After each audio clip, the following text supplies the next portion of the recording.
Attention, please. And tomorrow morning from 10 to 12, we will meet close by. We'll give you address immediately to talk over further plans, because next year, 2024, NATO will exist 75 years. We cannot let go this without making any noise. So probably there will be some projects to do in Washington, as I understood well. So please note that we meet tomorrow morning at 10 o'clock. Here. Not here. No. The cultural centers are closed in Brussels on Sunday, but I found a nice place. Parvis Saint-Gilles, it's 2 streets away from here. It's at a marketplace. There is a church. You probably passed by this morning. And it's on the corner. It's in a bar, Apero Café La Bierco. Bierco, La Bierco. Donc Parvis Saint-Gilles. Parvis is an open place, marketplace. At the church, 2 streets away from here. Say the name of the cafe once more. La Bierco Bar Apero.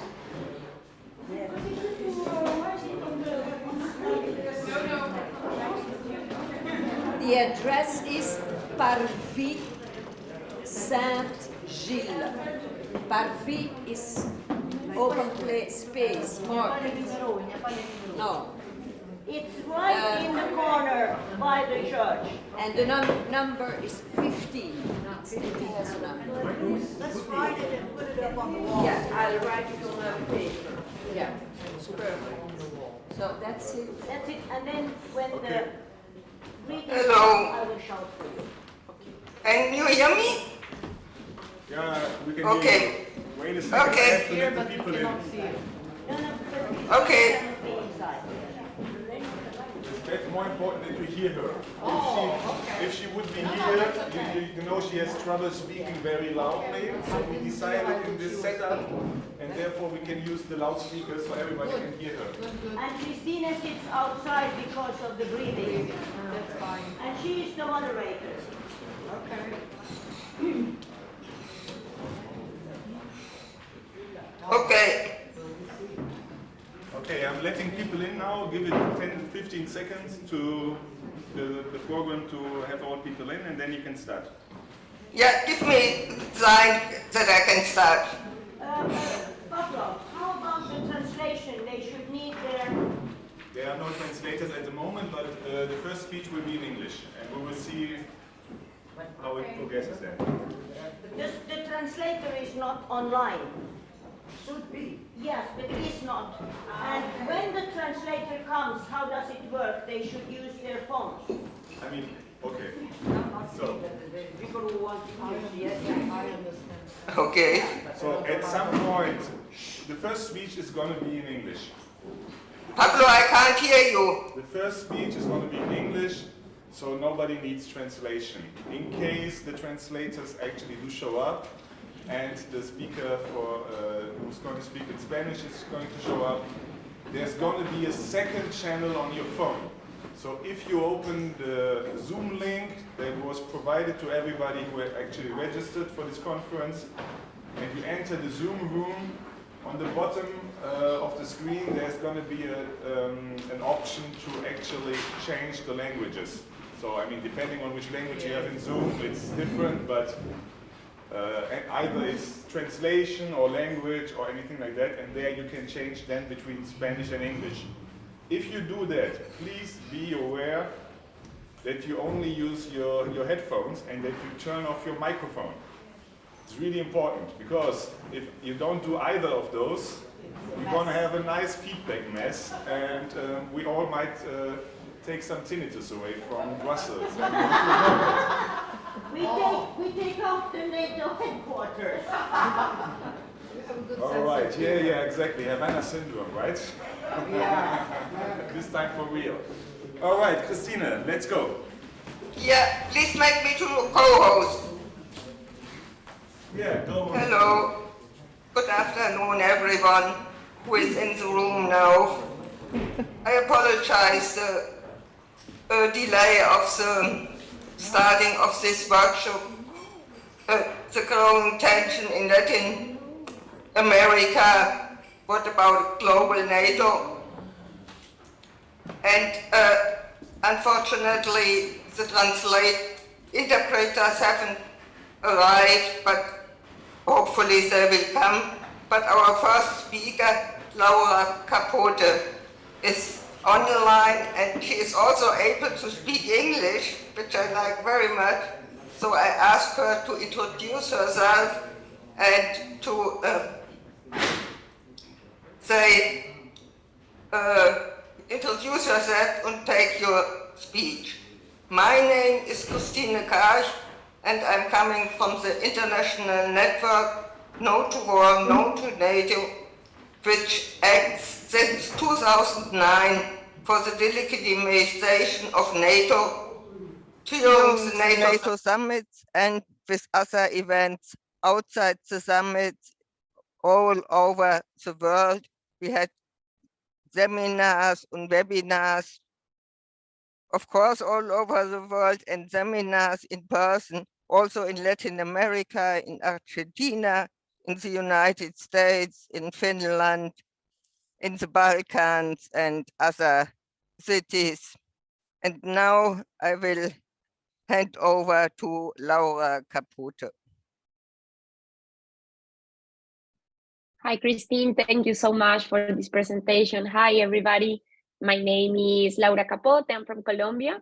Part of an articulation, political articulation here in Latin America that it's called ALBA Movimientos.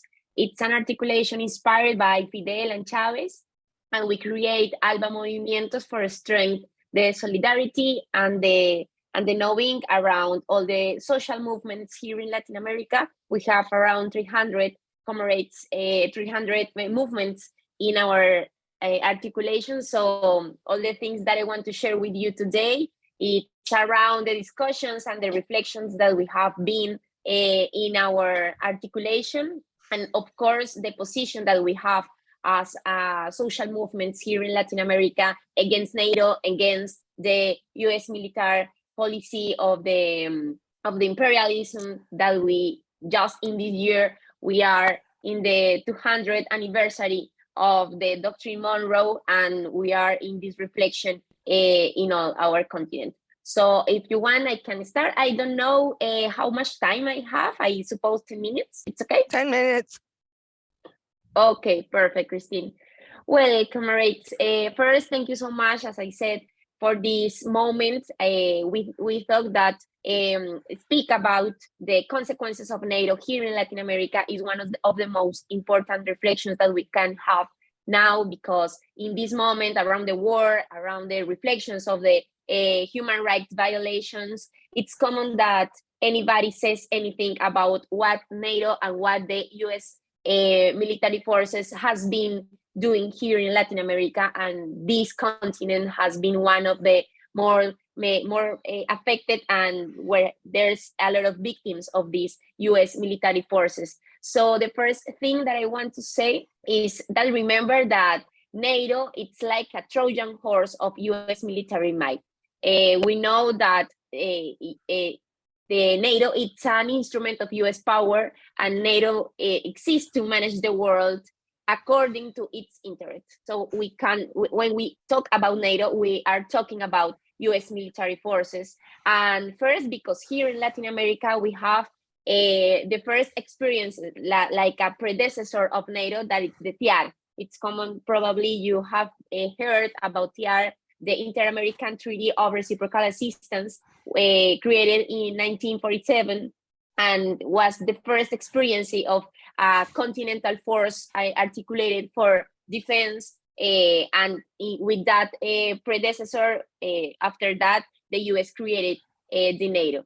And that made a very big military alliance with country in Latin America. And finally, as we know, the NATO was established in 1949.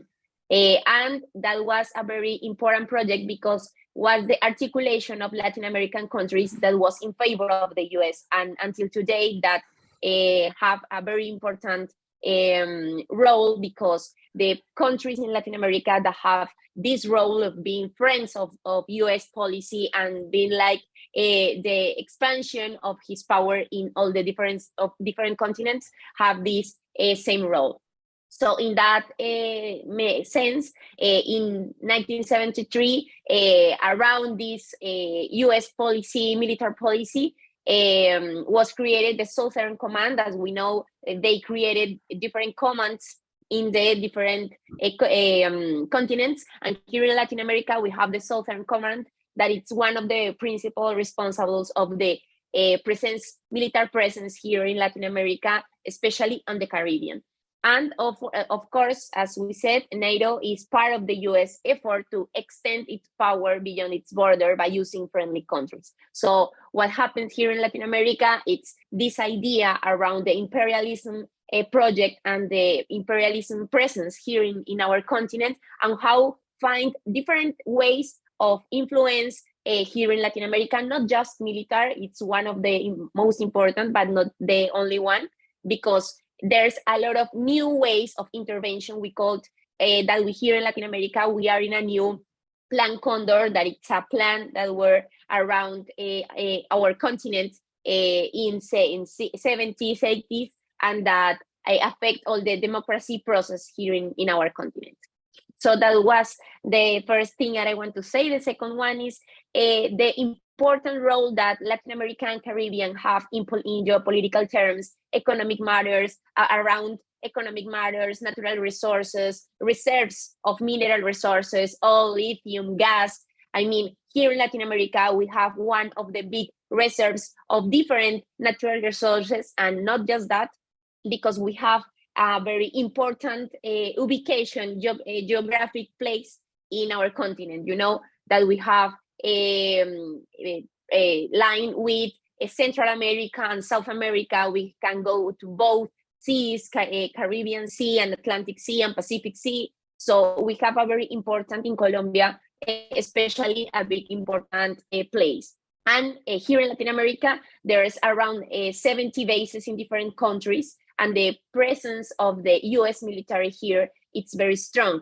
Not just, as I said, military, it's cooperation agency, hegemonic media, and that's, and I want to show you, I don't know if it's going to see very well, but I want to show you in some minutes a map where we create here in Alba Movements a map of Latin America with the presence of the US in our continent until today, when we said not just the presence of military bases and the use of the military bases of our army force, our forces army in our countries, but these other things, cooperation agency, hegemonic, etc. So here in Latin America, development of the Southern Command has made a reorientation of military policy, both in the continent and maritime, and especially this northern zone of South America that it's open in Colombia. And the principal objective that is strengthening due to concerns, because it supposedly have two arguments. First, the fight against narco-terrorism, that it's a ghost that they created themselves for advance with this policy, and the supposed Chinese threat here in Latin America. These are like the two principal arguments against our continent and the excuse for strengthening this policy. And of course, with the idea of Pan-American logic and Monroe Doctrine, that is the imperialist idea that our continent is their continent, and this famous phrase, America to the Americans, as Americans were just the US people and not our continent where exists a lot of countries.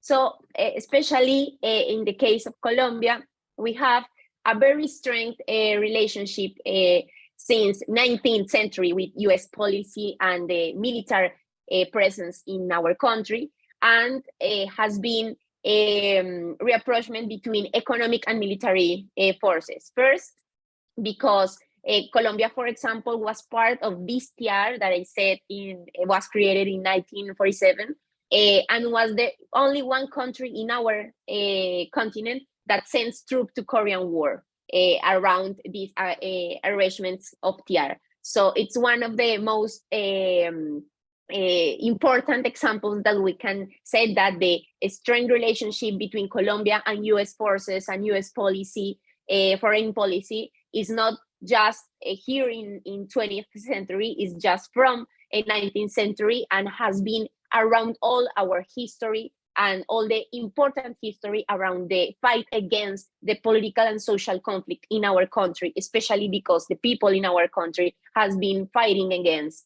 the imperialism.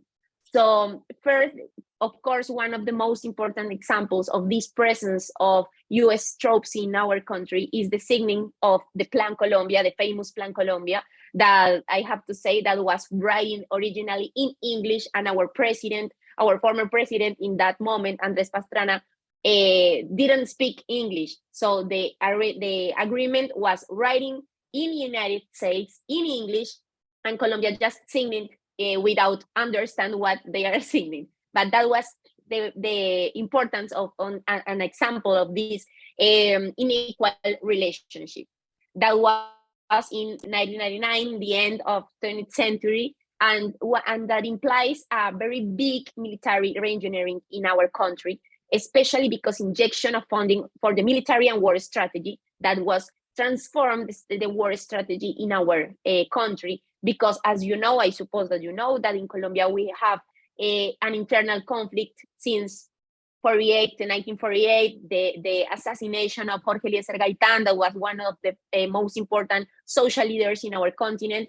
And in that moment start and deep a very big mobilizations that after that created guerrillas, created big social movements, left parties that was fighting against this bourgeoisie in Colombia that create a very strained relationship with U.S. Military policy just for persecute all the forces that were against this power. So in that sense, this injection of funding of the military and war strategy has transformed deeply this way, and the conflict that just was unequal was more unequal and was very transformed with this. And another one important thing here in Latin America is the training of armored forces, our armored forces, legal and illegal, in the School of the Americas. That you know, here in Latin America, it was the place where a lot of dictatorships were trained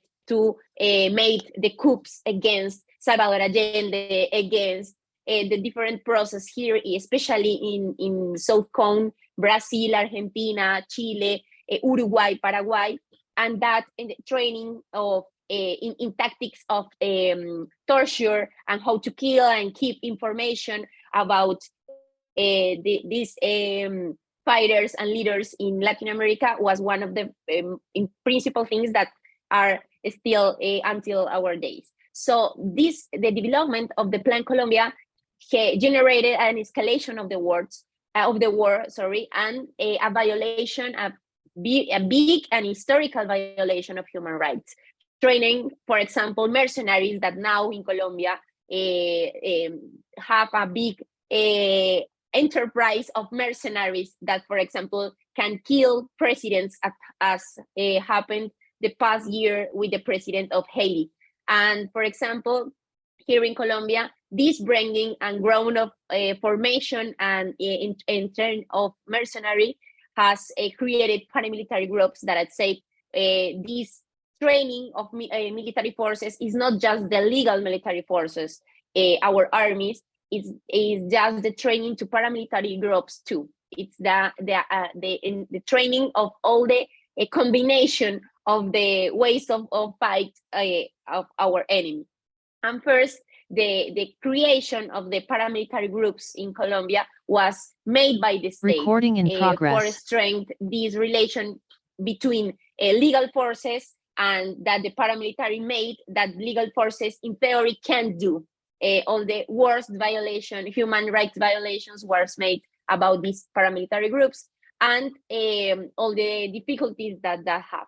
And these implications was, for example, the qualification of military technology, for example, bombing with the state-of-the-art technology and head detection that happened against the guerrilla in a lot of experiences that were violations of the human rights, For example, deepening the dynamic of war and diplomatic immunity. For example, in Colombia was a very famous case and terrible case that was the cases of rape and sexual abuse from the militaries in Colombia that has raped a lot of kids in our country, girls from 13 years. And when the mother wants to make open judicial process against them and take them to the justice, their answer of the justice in Colombia was, sorry, we can't make anything because they have diplomatic immunity in those bases, military bases in Colombia. And so everything that happened inside these bases is we can do anything. So the level of immunity it's really concerning for us.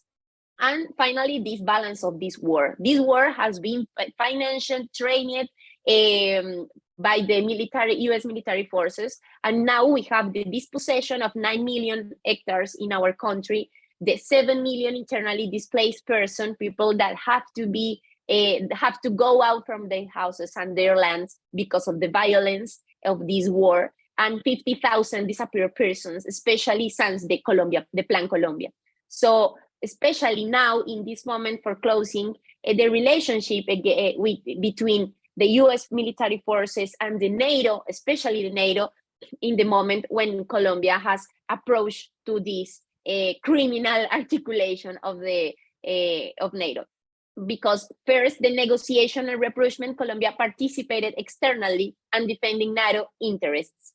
But in 2018, NATO invited Colombia as being a global partner. It's not a member official, but it's the only one country in Latin America that it's a global partner, because that generates flow and exchange of information and intelligence that it's very big theme here in Latin America, and the qualification of operational air defense systems, for example, have to meet NATO parameters. So today, one of the best armies in our continent is the Colombian army, because we have to arrange to these parameters of NATO, and we are ready to make a big war that is the war that they are doing against the own people in Colombia.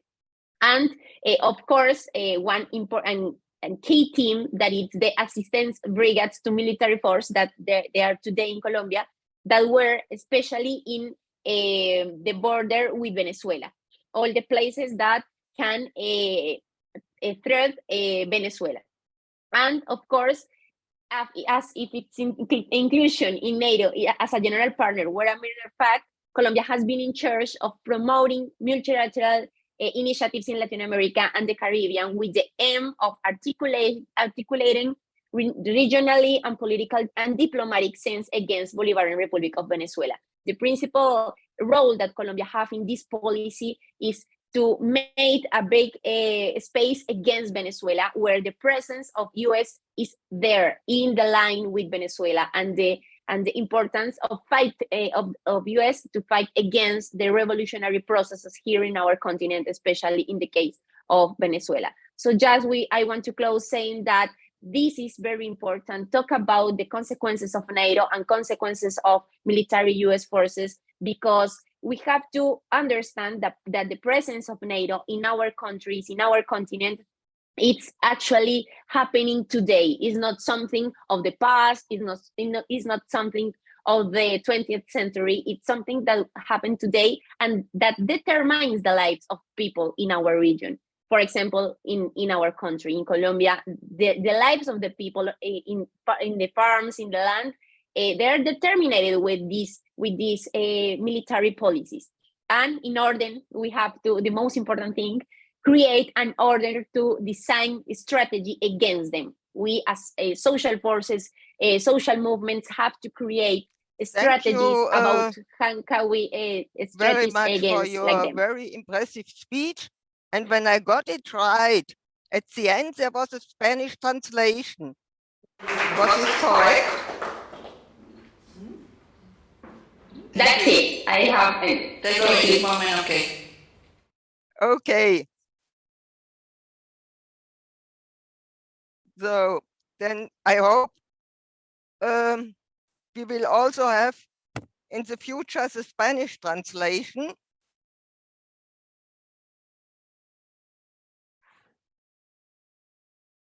Okay. So now also our next speakers are arrived. And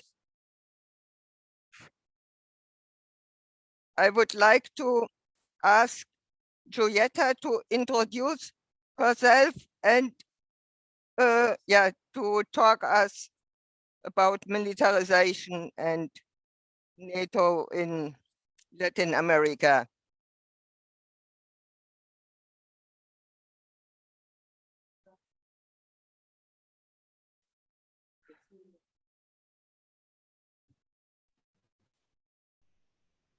Buenos días, buenas tardes, ¿me escuchan?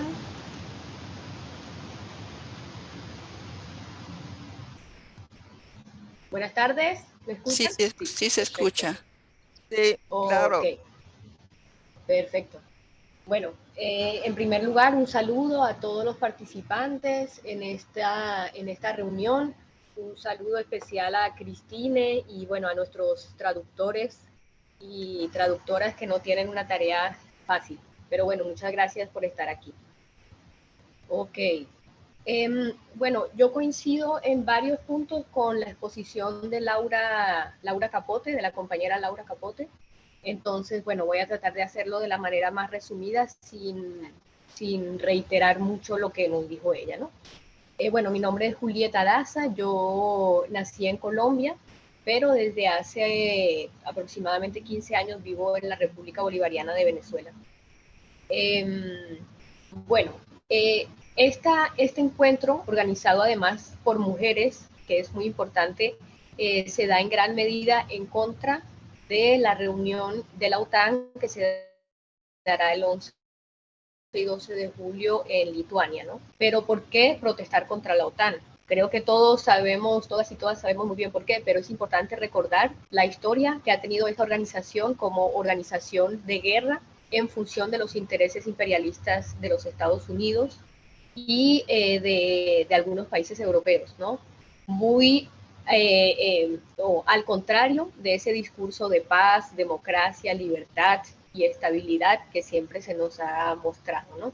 Hay muchas pruebas de esto, como las lamentables invasiones al Kosovo, a Afganistán, a Irak, a Libia, de las que ustedes saben muchísimo y de las que no podríamos profundizar acá porque queremos llegar al tema de América Latina. Pero bueno, están estas invasiones, entre otras, además del constante expansionismo de la OTAN, ¿no? Ninguna de estas invasiones fue por razones realmente humanitarias ni tuvo consecuencias positivas para los pueblos y los países, ¿no? Estas fueron por intereses geopolíticos y económicos del imperialismo estadounidense y costando cientos de miles de vidas de civiles y dejando a los países devastados. En el último encuentro de la OTAN en Madrid el año pasado, además de esto, vemos que el concepto estratégico de la OTAN se reconceptualiza y se ubica en un contexto de guerra, ya de guerra abierta, digamos, en la zona euroatlántica, además, viendo a Rusia como enemigo y China como gran desafío. Entonces, siento que se agudiza aún más esta maquinaria de guerra de la OTAN. Y en relación con el expansionismo del que ya hablaba, queda, digamos, evidenciado en el este de Europa, rodeando cada vez más a Rusia, pero este expansionismo es de pretensión global, como ya también nos contaba Laura Capote. En ese sentido, tenemos a la categoría de socios globales de la OTAN, que actualmente son 8, que son Australia, Irak, Japón, Corea, Mongolia, Nueva Zelanda, Pakistán y, como nos contaba Laura, uno en América Latina, que es precisamente Colombia.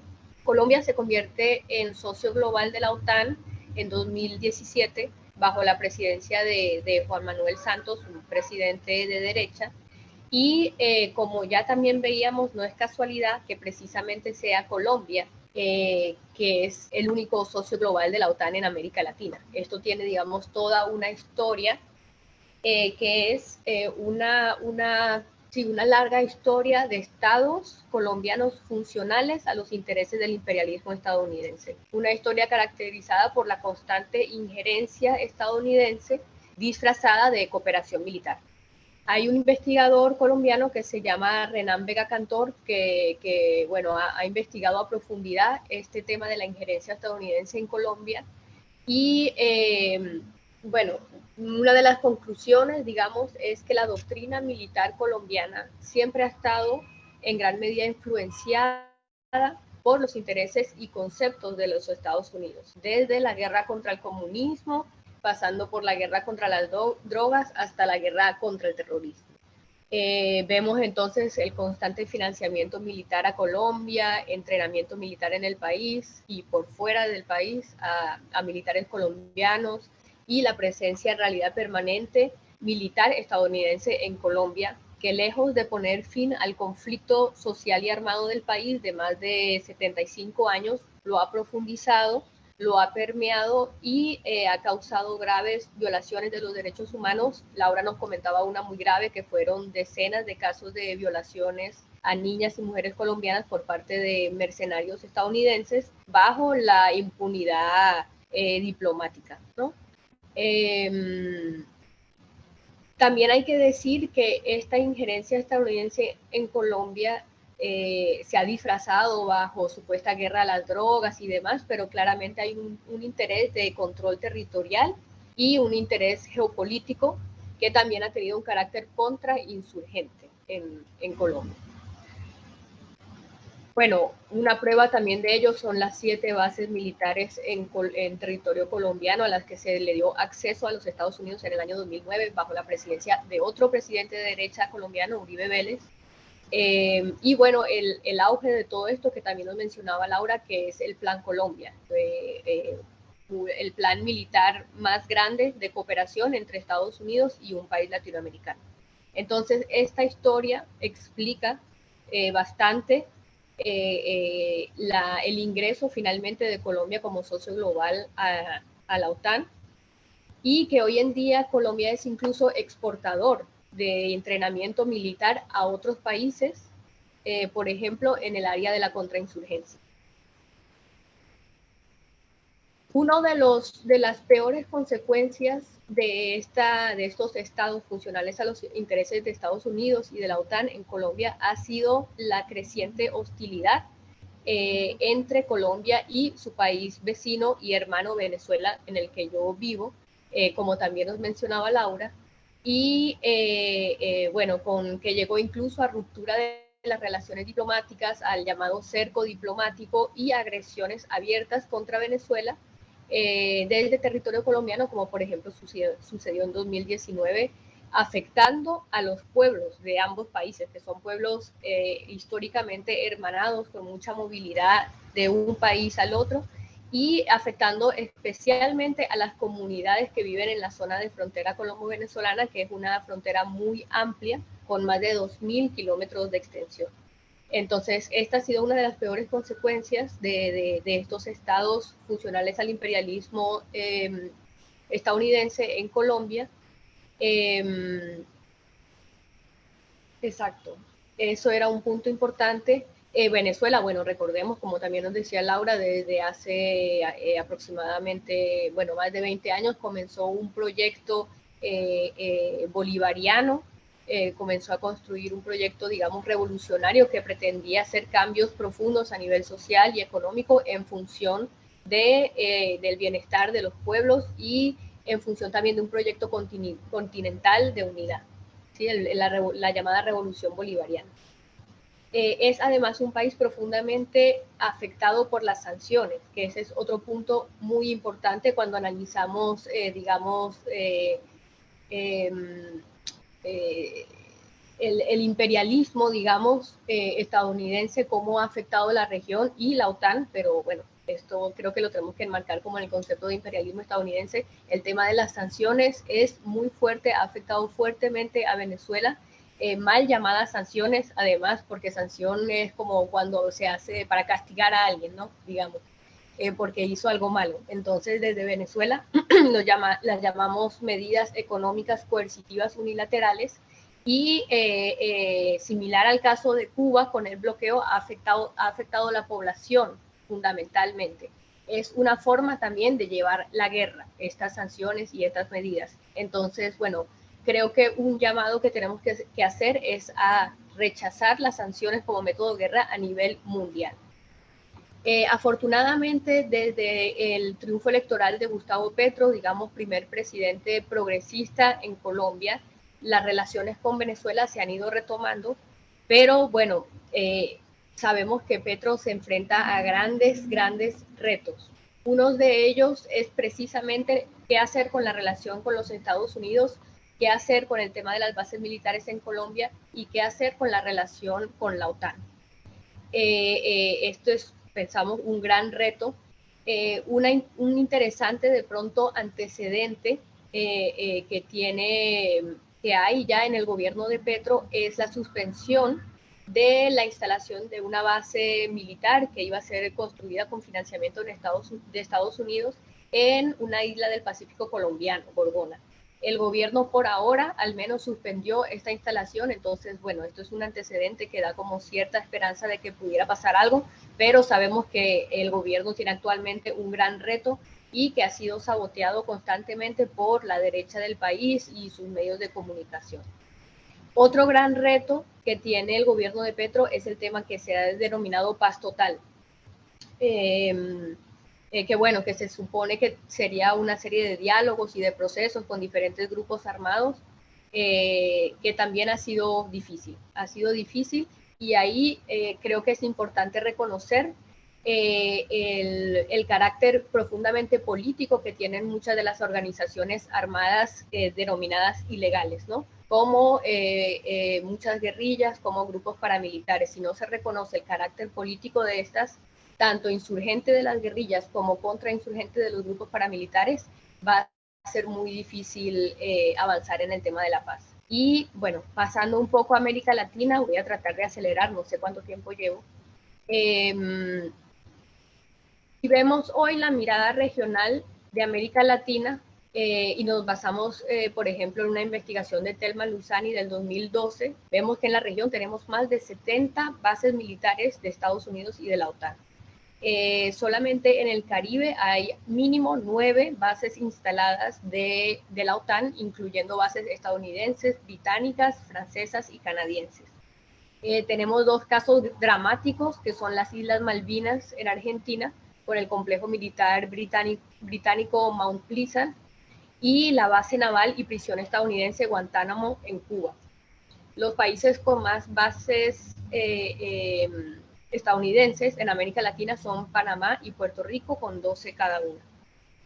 Pero ante este panorama complejo también hay cierta esperanza si recordamos y sobre todo si retomamos los esfuerzos de integración y de unión que se han dado en la región, como por ejemplo a través de la CELAC, la Comunidad de Estados Latinoamericanos y Caribeños, que en el año 2014 proclama a nuestra región como una región de paz. Otro hecho importante es que ante la próxima reunión birregional entre la CELAC, los países latinoamericanos y del Caribe, y la Unión Europea, que va a ser el 17 y 18 de julio en Bruselas, ha habido líderes de nuestra región que se han negado a que se imponga la presencia del presidente de Ucrania, y tampoco han aceptado una condena al Estado de Rusia, no porque se esté de acuerdo con la invasión, sino porque se ha mantenido una posición de neutralidad y un llamado a la solución diplomática del conflicto, lo cual creo que es muy importante si lo contrastamos, por ejemplo, con cómo ha sido la actuación de los líderes europeos, que bueno, vemos que cada vez más funcionales, están cada vez más funcionales a los Estados Unidos afectando incluso su propia estabilidad, como con el tema de la energía, con el tema alimentario y haciéndose cada vez más parte de la guerra entre Rusia y Ucrania por ser funcional a estos intereses de Estados Unidos. Bueno, ya para ir terminando, como esta es un encuentro en gran parte organizado por mujeres, hacer un llamado, aunque sé que todos ustedes lo saben, un llamado a no creer en esta agenda de mujer, paz y seguridad de la OTAN, ni en sus discursos relacionados con el tema del ambiente y el cambio climático, porque, bueno, sabemos que no hay guerras ni hay imperialismo que pueda ser en beneficio de los derechos de las mujeres alrededor del mundo, ni en función de la naturaleza. Eso es un contrasentido. Y así como exigimos soberanía y autodeterminación sobre nuestros cuerpos como mujeres, como niñas, frente a esta violencia imperialista de la que también nos hablaba Laura, así también exigimos soberanía y autodeterminación sobre nuestros territorios y decimos, bueno, fuera bases militares, fuera injerencia estadounidense, fuera OTAN. Entonces, para terminar, queda como la reflexión también de qué es la paz, porque tanto la OTAN habla de la supuesta paz como nosotros también, como movimientos sociales, etc. Entonces, bueno, pienso que la paz no es simplemente la ausencia de conflicto armado, el silenciamiento de los fusiles, sino que también en el concepto de paz tenemos que pensar cosas como la justicia social, como la soberanía, la autodeterminación de los pueblos, la participación política de los pueblos. Eso, digamos, sería una verdadera paz, pero además, desde nuestra posición, digamos, no es posible en el sistema capitalista. Entonces hay que hacerse también la pregunta sobre el sistema que queremos construir. Por ejemplo, frente a las actuales disputas geopolíticas, que claro, son interesantes como antiimperialistas que nos consideramos, o sea, que hemos siempre denunciado el imperialismo estadounidense, son interesantes estas disputas geopolíticas que pudieran, digamos, alumbrar un nuevo mundo pluripolar y multicéntrico, como se dice en Venezuela, pero también queda claro que ese mundo no puede ser el mundo de las potencias, no puede ser un mundo de viejas y nuevas potencias, como Rusia, China, etcétera, sino tiene que ser un mundo también para los pueblos. Y eso lo tenemos que construir nosotros. Entonces tenemos nosotros y nosotras. Tenemos mucho por hacer, tenemos mucho por unirnos. En Colombia no va a funcionar ni el tema de la paz total, ni el tema de las reformas sociales, ni un rechazo real a la injerencia estadounidense sin la movilización social y popular, que además ha demostrado que es capaz de lograr muchísimo. Bueno, no sé, de 200, 500 años de resistencia, podríamos decir, se ha demostrado, y bueno, ya en un tiempo más cercano, con el paro nacional, que fueron una serie de protestas que influyeron en gran medida en la elección del gobierno actual. Entonces se ha demostrado que el pueblo colombiano, que el pueblo latinoamericano y los pueblos alrededor del mundo pueden lograr mucho. Entonces, bueno, aquí estamos en ese proceso de organizarnos, de unirnos, y bueno, con esto termino la intervención. Okay, muchas gracias, Julieta, for this impressive talk about the situation in Latin America. And now I will give the floor to Rosa from Mexico and ask her also to introduce herself. And after her speech, we will have time for discussion.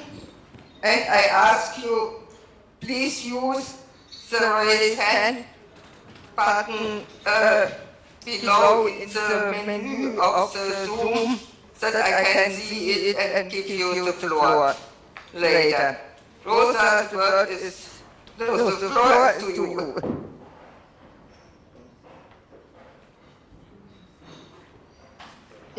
Muchas gracias. Voy a hablar en español. Muchas gracias, Cristina, por la invitación. Gracias a las compañeras Mujeres por la Paz por este evento. Me presento, soy Rosy Zúñiga, soy mexicana, vivo en el occidente de México. Actualmente soy la coordinadora general del Consejo de Educación Popular de América Latina y el Caribe, que tenemos presencia en 21 países de la región. Me sumo a lo que ha compartido Laura y lo que ha compartido Julieta en este diálogo. Y no sé si puedo compartir un mapa, aunque Laura ya compartió también un mapa igual lo voy a compartir, voy a ver si lo puedo compartir por acá. Como decía Laura, bueno, hay un mapa que sacaron hace poco compañeros de celag.org, donde hacen una visualización de las diferentes presencias de las bases militares en Estados Unidos. Lo compartí con compañeros de CEAL a nivel continental y muchos decían, no, es que no existen bases en nuestro territorio, no existen aquí, yo no he visto. Sin embargo, creo que hay diferentes expresiones de ese militarismo en la región. Como bien lo señala Laura, el nuevo Comando Sur. Hay un nuevo Comando Sur en la región. Yo quisiera compartirles que en días pasados hubo 2 diálogos muy importantes. Bueno, ha habido muchos diálogos en este tiempo, pero uno por compañeras del Observatorio de Derechos Humanos de los Pueblos, hubo diálogos sobre el militarismo en la región, y ayer hubo un diálogo también en torno a procesos de militarización desde los territorios, también organizado por la Red Mesoamericana de Educación Popular, Alforja. Y vale la pena señalar que la América Latina viene de un proceso de invasiones, de despojos, que se agudiza o que se agudizó en el marco de la Revolución Cubana en 1959, y que hubo otras revoluciones que vinieron después y como estrategia del imperio estadounidense para socavar la organización de los pueblos, pues su estrategia fue propiciar golpes de Estado, dictaduras o ataques a los pueblos, trayendo la bandera de la paz. Bueno, que esa es su estrategia, ¿no? Y a la vez es comprensible que la estrategia económica de sobrevivencia principal de los Estados Unidos se basa en una economía de la guerra. Mientras exista guerra, la economía estadounidense se sostiene, y eso es algo que también, algo contra lo que tenemos que luchar como mujeres. Bueno, para compartir, quisiera traer algunas pinceladas de experiencias de lo que está pasando en los territorios, porque decimos, a lo mejor no existen bases militares en los territorios, pero sí existen un proceso de militarización en los territorios. Empezamos, por ejemplo, bueno, lo más reciente que ha pasado en la región, seguramente ustedes lo saben o han escuchado en las noticias, es el golpe que se vivió en Perú el año pasado, a finales del año pasado, con la deposición de Pedro Castillo, donde las compañeras dicen que hay muchos desaparecidos, hay más de 70 personas asesinadas, muchos de ellos jóvenes, en manos del Estado peruano. También hay una política de ultraderecha. El pueblo dice, no queremos a Dina Boluarte, sin embargo la sostiene el cuerpo militar, y hace algunos meses se vio cómo llegaron gente de Estados Unidos a tomarse fotos, a estar en la asesoría de la policía en esta región. Otra cosa que es muy evidente en nuestros pueblos, particularmente, bueno, nos lo mencionaron ayer compañeros de Ecuador, de Chile, incluso de Honduras, en el que a los pueblos que se organizan se les tacha de terroristas, ¿no? O sea, agarran esa bandera. En Perú también. Incluso me tocó ver en las calles peruanas, justo cuando fue la toma de Lima, como la gente de a pie, la gente común del barrio, atacaba a otras mujeres que estaban, o hombres que estaban en la manifestación contra Dina Boluarte, y se hacía toda una disputa. Hay un término que se usa en Perú, se les llama terruco, usan la palabra terruco, como diciéndole a la gente, eres terrorista, porque como ustedes saben, en la década, me parece que fue de los 80s, todo el Sendero Luminoso, hubo toda una embestida también fuerte en la región, entonces la gente tiene como, se le siembra ese miedo por parte de los medios de comunicación que están coludidos a la vez con las fuerzas policíacas, las fuerzas que están en el poder, las fuerzas de ultraderecha, y entonces se genera confrontación entre la misma gente. Y la gente en el barrio decía, bueno, necesitamos hacer diálogos, hacer círculos, compartir a la gente, a nuestro vecino, lo que está pasando en realidad. Entonces hay toda una embestida contra los propios pueblos para que los propios pueblos se confronten. Y entonces los actores, digamos, que están disputando el territorio no se pongan tan enfrente de la lucha, ¿no? Y, por ejemplo, lo mismo pasaba en Ecuador, ¿no? También ellos hablan también de esto, como lo decía también Laura, ¿no? La seguridad es una fantasía. ¿Qué tipo de seguridad se está vendiendo y por qué no la venden como que tener un policía, tener al ejército es la seguridad? En Chile compartían que hay 430 víctimas. La situación es muy grave, o sea, son como estos efectos de la invasión militar o en los gobiernos, ¿no? Se hablaba de que esas 430 personas perdieron un ojo, ¿se acuerdan? Cuando fue la revuelta chilena. Y muchas de estas víctimas, hablaban de un compañero Jorge y muchos otros compañeros, se han suicidado en los últimos tiempos. O sea, cómo hay una presión también sobre las mentes de las personas, pero también sobre nuestros propios cuerpos, ¿no? Entonces, muchas personas han optado por suicidarse al no ver una respuesta por parte del Estado para resolver la situación que sufrieron de violencia, de violentar sus cuerpos.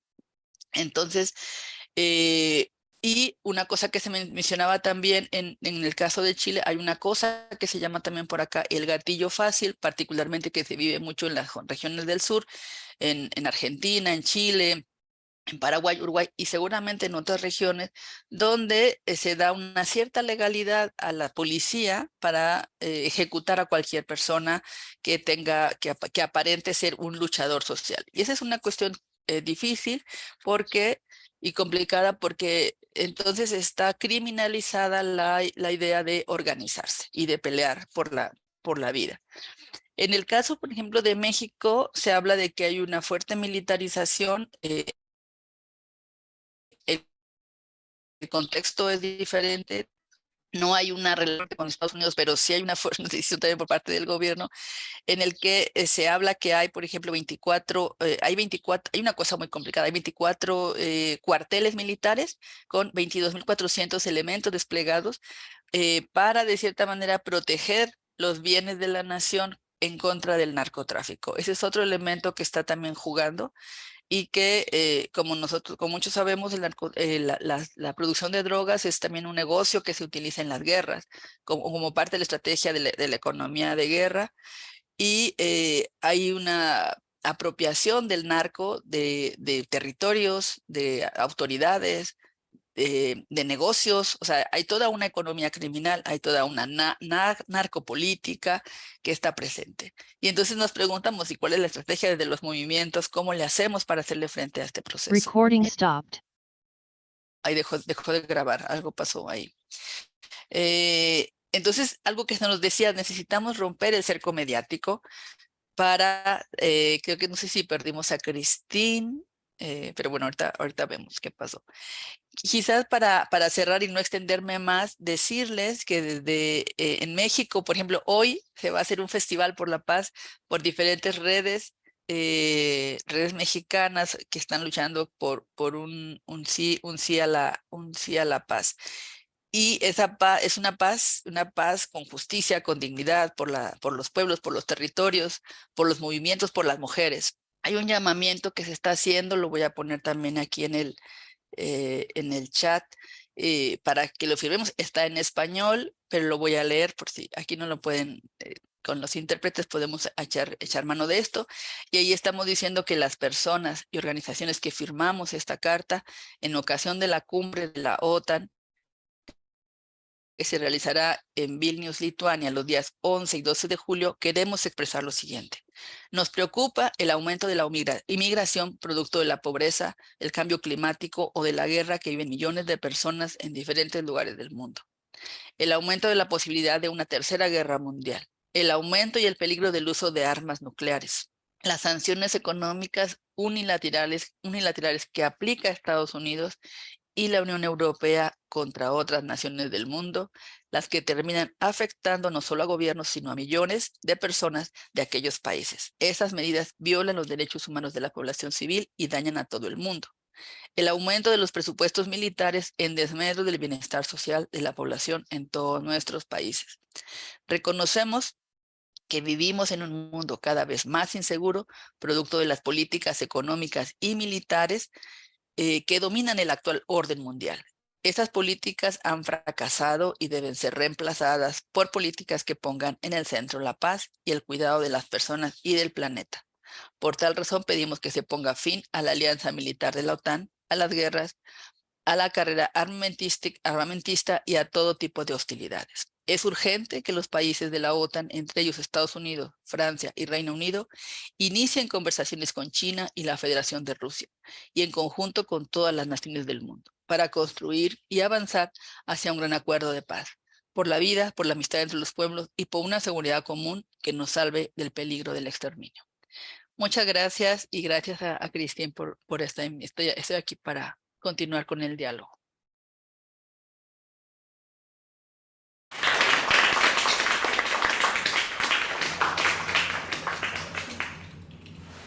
No sé si perdimos a Christine o a alguien. I don't know whether we lost Christine. Is Christine there? She's around. She's there, I think.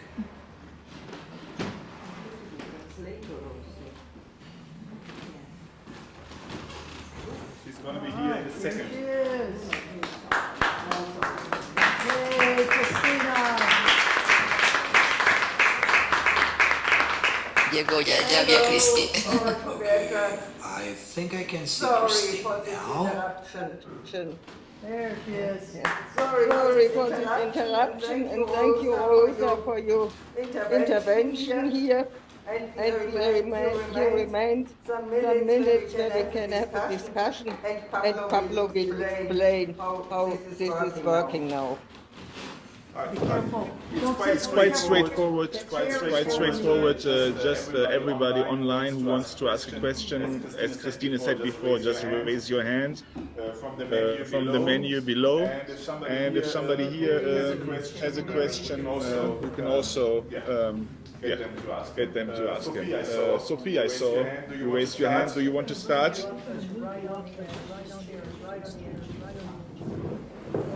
He's going to ask his question and then you continue.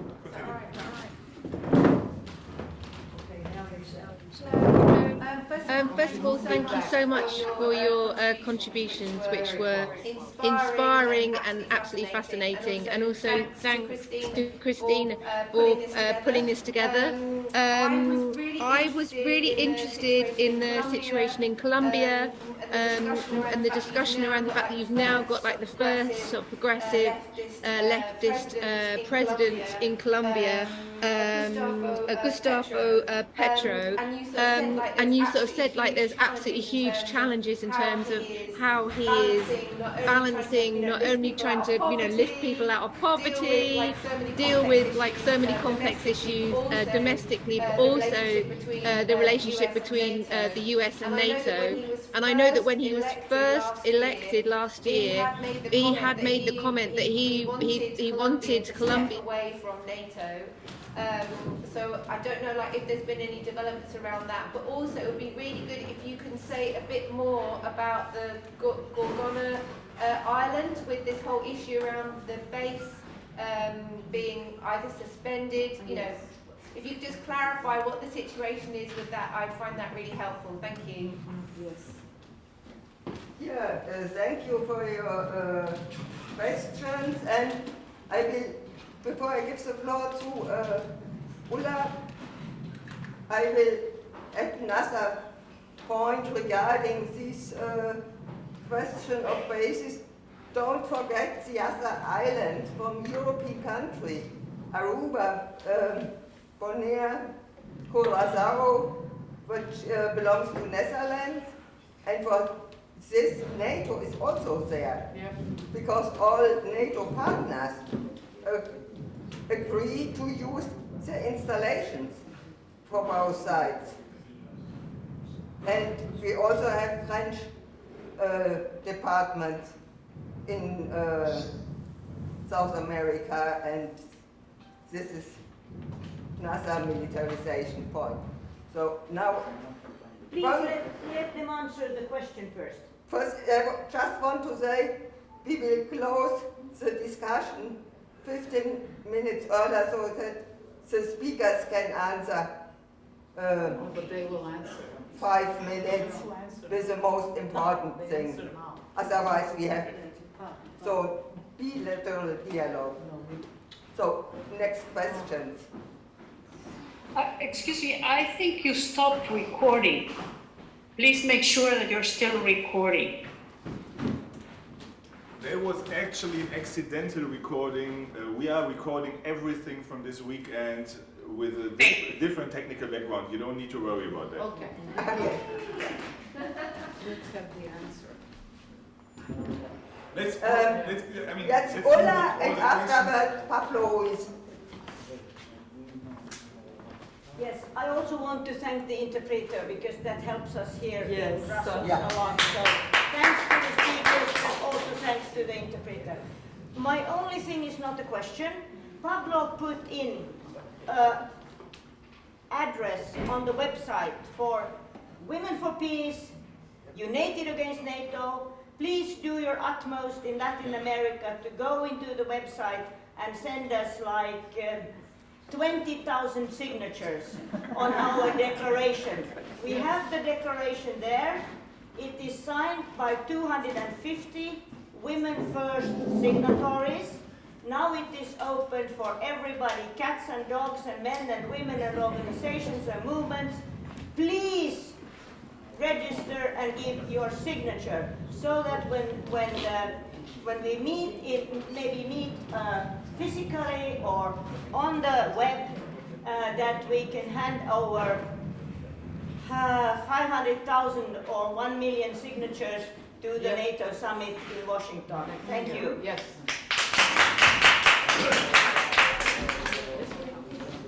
And the NATO summit is next July in Washington. The White House announced this yesterday. So, first is, Pablo, excuse me.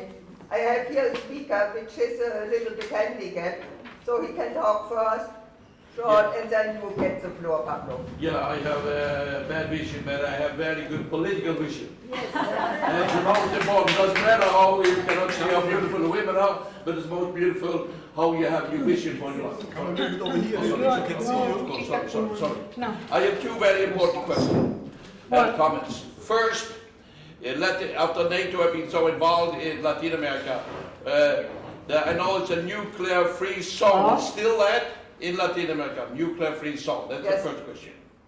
Second things, this conference we heard all. And we have heard, second question, we have heard a lot of things about bad things on the whole world, but I am very optimistic about Latin America because you get a very good president in Brazil. He wants peace in Ukraine. No politician in Europe wants peace in Ukraine. He wants peace. And this is very important. In Norway, where I come from, we want to have a war there for many years. But then it's good you have a president, and he wants the best for the environment for Brazil and for Latin America. You think this is a good thing for Latin America to have a president like this? Question to you people. Yes. Yes. Yes. Thank you. Now, Pablo, you have the floor.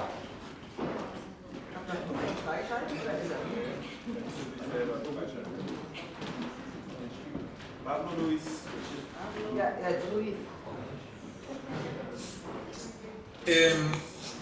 Agradezco a Cristina la invitación y I thank Cristina the invitation, and it's a pleasure to be here. A ustedes, compañeras. Gracias, Rosy, por compartir el llamamiento por la paz que estamos compartiendo desde América Latina. Y bueno, solamente quería agregar que también hoy día en América Latina, la represión que se vive en Perú, que se ha vivido en Chile, en Colombia, en muchos lugares de nuestro continente, el armamento proviene de los Estados Unidos, escopetas, lacrimógenas y otro tipo de material antidisturbios. También, bueno, yo he trabajado muchos años denunciando el entrenamiento militar en la Escuela de las Américas o WINSET, pero también Estados Unidos da entrenamiento en muchas otras academias militares y también viaja a nuestros propios países a entrenar a las fuerzas de seguridad. Y bueno, solamente esa pregunta, ¿qué piensan también del entrenamiento, cómo afecta en sus propios países? Y muchas gracias.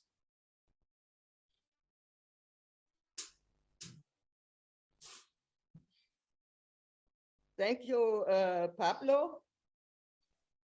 The next one is, no one in the Zoom,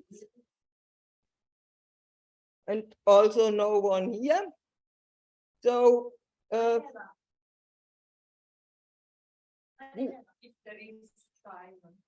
okay, then just make a short intervention. Very short. Yes, as we are looking for good examples, we must remember that Ecuador in 2008 fired the US bases in Manta. Unfortunately, then the government changed and it was, and the US came back. But this was a good example, like the one in Colombia. And two other good examples are about the mediation for peace, because I remind you that in 2011, President Hugo Chavez of Venezuela, with the support of Fidel Castro, made a very, very good proposal to avoid the NATO war in Libya and also to stop this NATO war, but it was not listened also by European movements, unfortunately.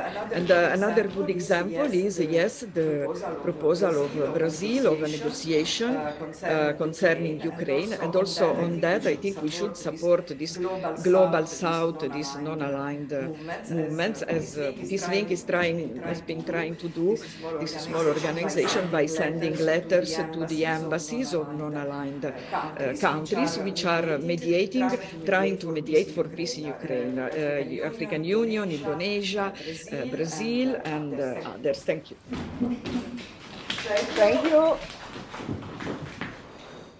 Okay. Really short, because we're running out of the time. Come on. This is the last one. Yes, thank you. I have visited twice Colombia and many times Venezuela. Thank you. I am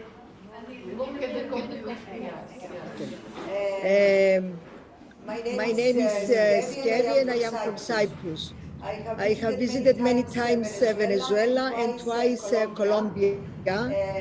As a member of the delegation to follow the implementation of the peace agreement between the government of Colombia and the FARC organization.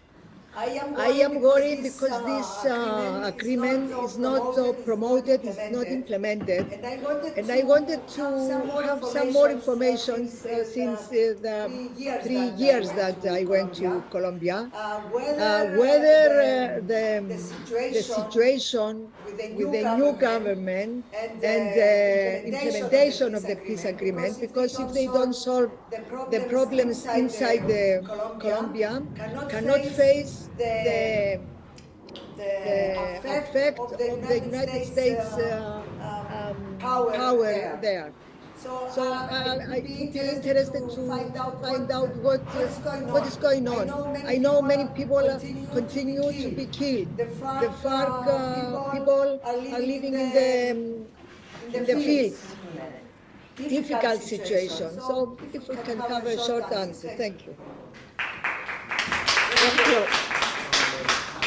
address this important topic. Now I give the floor in the reverse order. First Rosa, then Julieta, and at last, wer war das erste? Verbote Laura. Laura, sorry.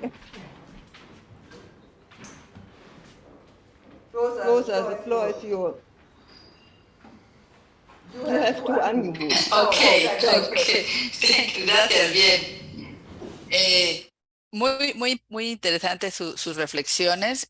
Sin duda, yo creo que todos nos tenemos que unir para que todos nuestros territorios, incluida, bueno, América Latina, África, Europa, Asia, todos los territorios que están invadidos por la OTAN sean libres de la OTAN y sean libres de militarismo y sobre todo libres de odio. De acuerdo con esto que decían los compañeros, tener un presidente como el de Brasil, creo que todos apelamos a tener presidente, todas apelamos a tener presidentes que estén a favor de los pueblos, particularmente. Hay una ola progresista, decían algunos, quizás una segunda ola, una tercera ola de gobiernos progresistas. Sin embargo, también tenemos una presencia muy fuerte de la derecha y la ultraderecha en nuestros territorios. Los sistemas judiciales de nuestros territorios están cooptados por las fuerzas de ultraderecha o de la derecha que no ayudan a que esto avance. Y evidentemente entre la presencia o la mano de Estados Unidos en nuestros territorios está presente, ¿no? O sea, en el caso de, por ejemplo, de Colombia es muy fuerte, pero también quisiera traer a cuenta lo que está pasando, por ejemplo, en las islas, ¿no? No se ha mencionado nada de Haití, pero en el caso de Haití es un caso muy grave, porque estuvo invadido o cooptado por la MINUSTA, la misión civil, misión de ayuda internacional, ¿no? de la ONU, y que están ahí también coludidos con otros gobiernos. Y estos han estado, como bien lo decía también Laura, cuando sabemos cuando hay presencia militar, hay uso de recursos de los territorios, agua, tierra, comida, pero también abuso de las mujeres, violación a las niñas, a las adolescentes, a las mujeres, y eso a la vez provoca una serie de problemáticas que hoy estamos viviendo, por ejemplo, en Haití. Muchas bandas de jóvenes que son utilizadas y cooptadas en nuestros territorios porque obtienen fondos y armas de manera fácil por estas fuerzas también de la milicia de Estados Unidos. Entonces, evidentemente, este territorio del Caribe es un territorio geoestratégico y donde están presentes muchos ejércitos de Holanda, de Francia, de Estados Unidos, de Inglaterra, que están también asediando a la región. Entonces, bueno, diría eso, por supuesto, y creo que nos promulgamos por territorios libres de la OTAN y territorios libres del militarismo. Muchas gracias por ahora.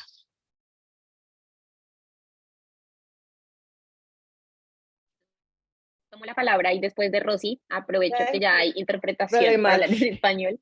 The next one will be Julieta. Dale. Bueno. Julieta. Sí. Sí, aquí estoy. Ajá, ok. Bueno, las y los participantes hicieron preguntas y comentarios muy, muy interesantes. Una pregunta fue sobre el tema de la isla Gorgona, que hacía una de las participantes. Bueno, hasta donde yo sé, en marzo de este año, desde el Ministerio de Ambiente de Colombia se suspendió por ahora el tema de la instalación de esta base, que como decíamos iba a ser financiada por los Estados Unidos. Y bueno, lo más llamativo en este caso es que esta isla es una reserva natural muy importante en cuanto a la biodiversidad y demás. Entonces hubo denuncias de las consecuencias que podía tener esta base para esta biodiversidad y para las comunidades que viven ahí. Entonces, bueno, da un poco de esperanza esta suspensión de la instalación de esta base y ojalá que no se nos decepcione en ese sentido. Alguien por allí también decía algo muy importante sobre el tema de América Latina como zona libre de la amenaza nuclear, ¿no? ahí existe también un antecedente muy importante que es el acuerdo de Tlatelolco de 1967, en el que se establece esto, ¿no? América Latina como región libre de armas nucleares. Y bueno, se podría decir que un caso que viola este acuerdo es precisamente el tema de las Islas Malvinas, ¿no? Con esta base británica que se ha dicho que es posible que tenga armamento nuclear. Sobre el tema del presidente de Brasil, claro, o sea,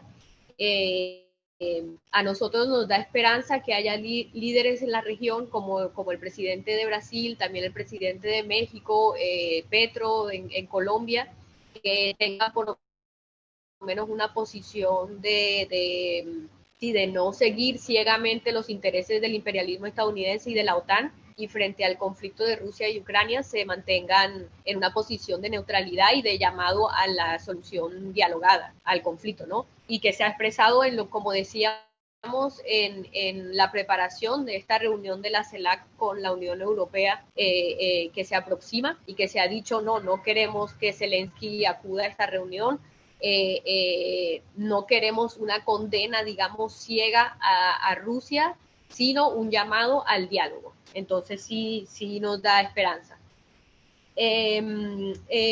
Cristina recordaba las bases en el Caribe, y sí, la OTAN tiene bases en el Caribe, en Antigua y Barbuda, Belice, en la Guayana Francesa, en el continente, no como isla, pero también en el Caribe, en Bahamas, Jamaica, Guadalupe, Martinica, Granada. Entonces, bueno, todavía estamos llenos de bases militares gringas, o sea, estadounidenses y de la OTAN en el Caribe, que es algo que tenemos que seguir denunciando. Y por último, también una participante preguntaba por el tema del acuerdo de paz que se firmó en 2016 entre el gobierno colombiano de entonces, que era bajo el presidente Santos, y la guerrilla de la FARC-EP, Fuerzas Armadas Revolucionarias de Colombia, Ejército del Pueblo. Y bueno, nuestro balance, digamos, de la implementación de este acuerdo es muy negativo. Nuestro balance es que hubo una traición total, un incumplimiento total desde el Estado colombiano a los compromisos del acuerdo, y una de las muestras más graves de esto es que desde que se firmó el acuerdo hasta ahora hay más de 300 excombatientes asesinados.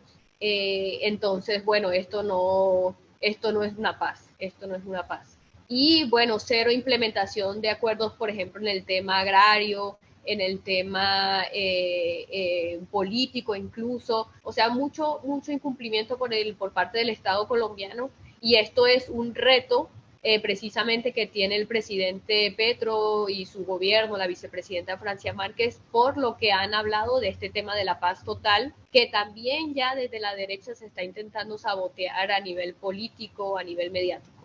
Pero bueno, vamos a ver cómo continúa este tema de la paz total. Hace poco se firmó un cese con otra guerrilla, con el ELN, el Ejército de Liberación Nacional, que también da un poco de esperanza. Y bueno, ahí vamos, pero sabemos que sin movilización y sin organización por parte de los movimientos sociales de base va a ser muy difícil. Tenemos que estar ahí organizados, movilizados, y bueno, eso sería. Okay, thank you very much, Julieta, for the clarification. And we came now to our last speaker, Laura. The floor is yours. Gracias a todos y a todas.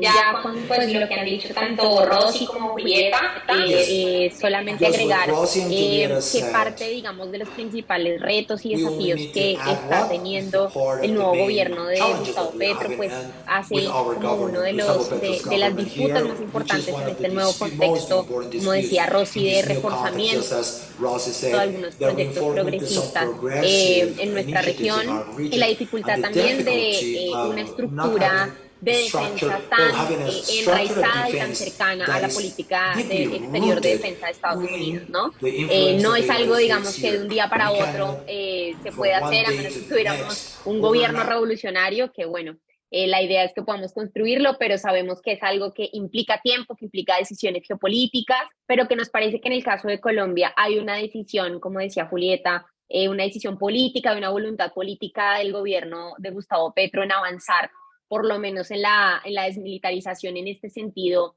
donde la única resolución al conflicto político, social y armado era la solución por la vía precisamente de la guerra, ¿no? Que fue algo que caracterizó la historia de nuestro país y que ahora pues está tratando de transformarse.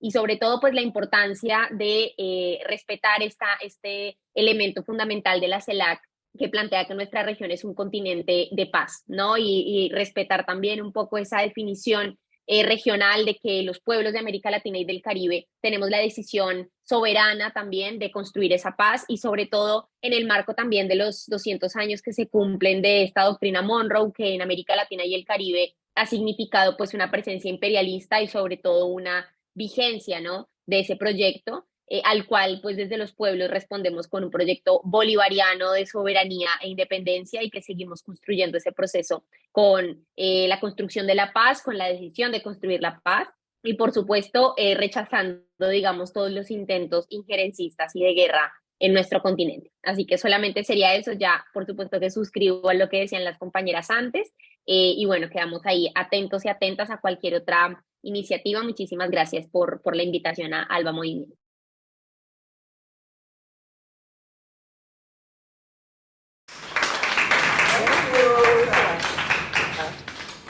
And thank you everyone who attend this meeting here and for the and we will hear a short song.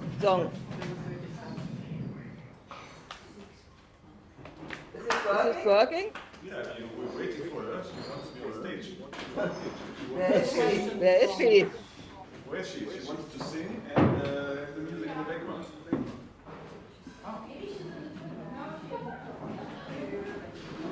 Where is she? Where is she? Are you going to perform? Yes. You can go. The performance is now. Now. No se escucha, tendría que acercarse a la computadora. No escuchamos. We can't hear anything. Yeah, coming. You should get closer to the computer. It's gonna start in 15-20 seconds, maybe a minute.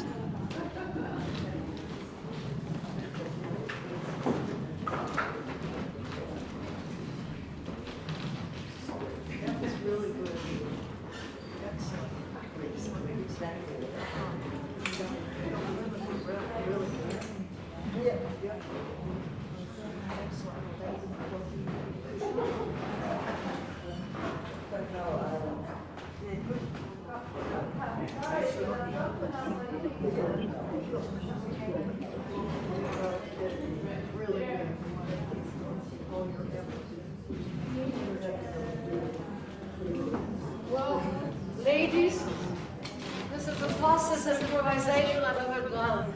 Can we start? 1, 2. I really hope we have the images.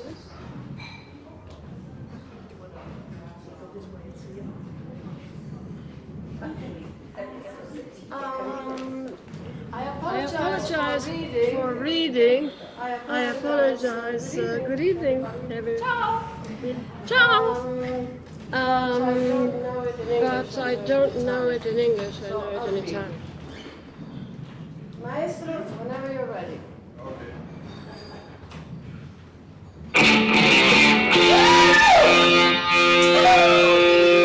Say that you don't want any more. You say you just want love. Then come on, show me, get started. Do something, but do it for real.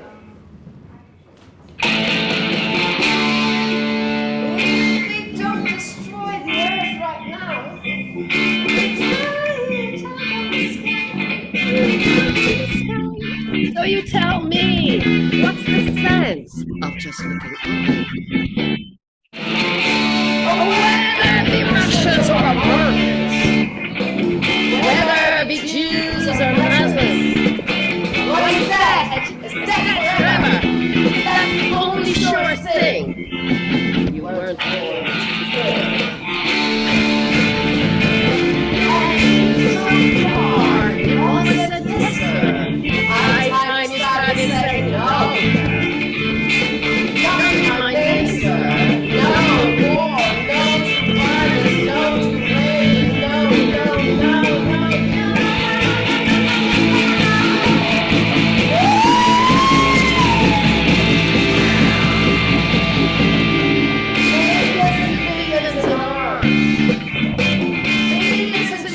Whether it's for one or other, whether it's for water or oil, I tell you for sure that the planet knows.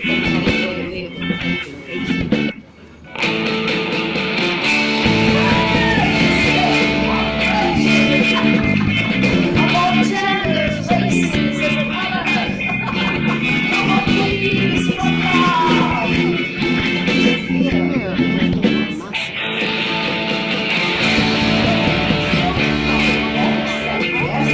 Yes, sir. Tiny Starry said, no. No to war. No to robbery. No lies. Starry said, no.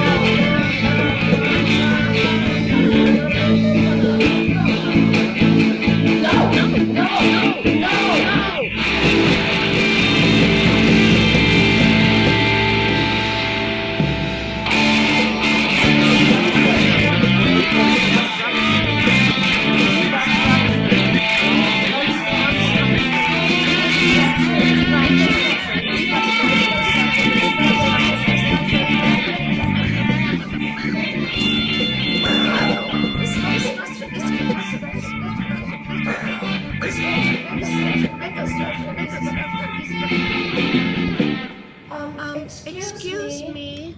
How do you reconstruct the dead?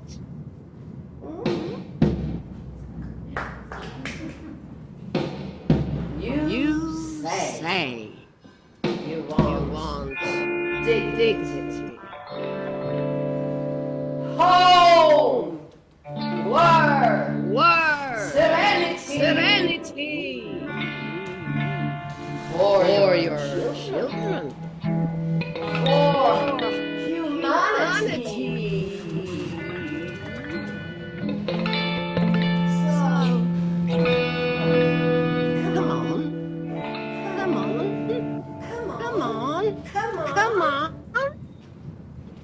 Get a move on. Come on. Get started.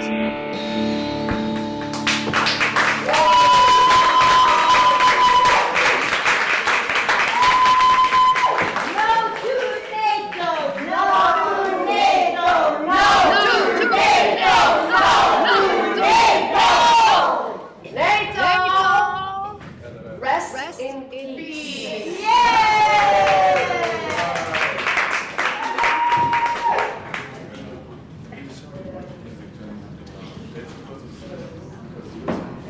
Are there any photos from the yesterday?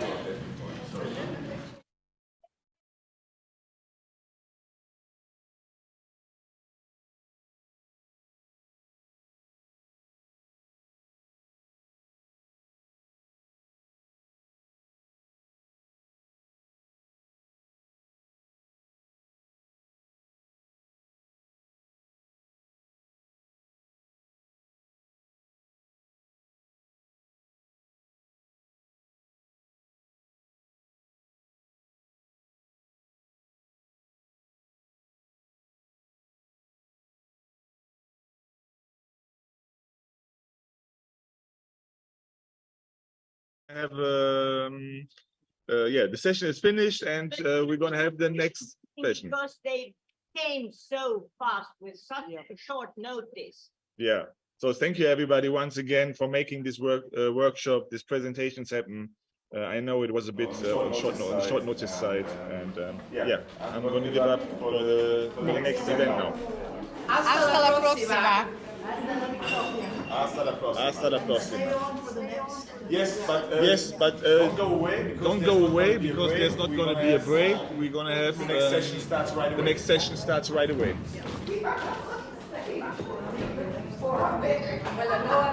Well, hello everybody. Silent. We will start now the next session, and this session is as a nice title: Greetings from Ukraine, Russia, Afghanistan, and more. So the first speaker is Nadia Zhevinish. She will speak for Russia and Ukraine, and she has a very long list of commitments and achievements One of them is the Human Rights Education Project, the Council of Europe and a European Youth Center in Budapest, and she was deputy chairman of the Council of National Minorities of Ukraine. So please, Nadia, take the floor.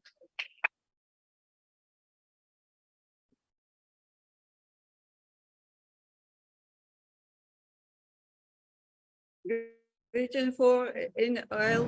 My name is Nadia Yefimish. I am from Kiev. Soy de Ucrania y vivo ahora en Budapest. Speak loud because there's batteries on top of the mic.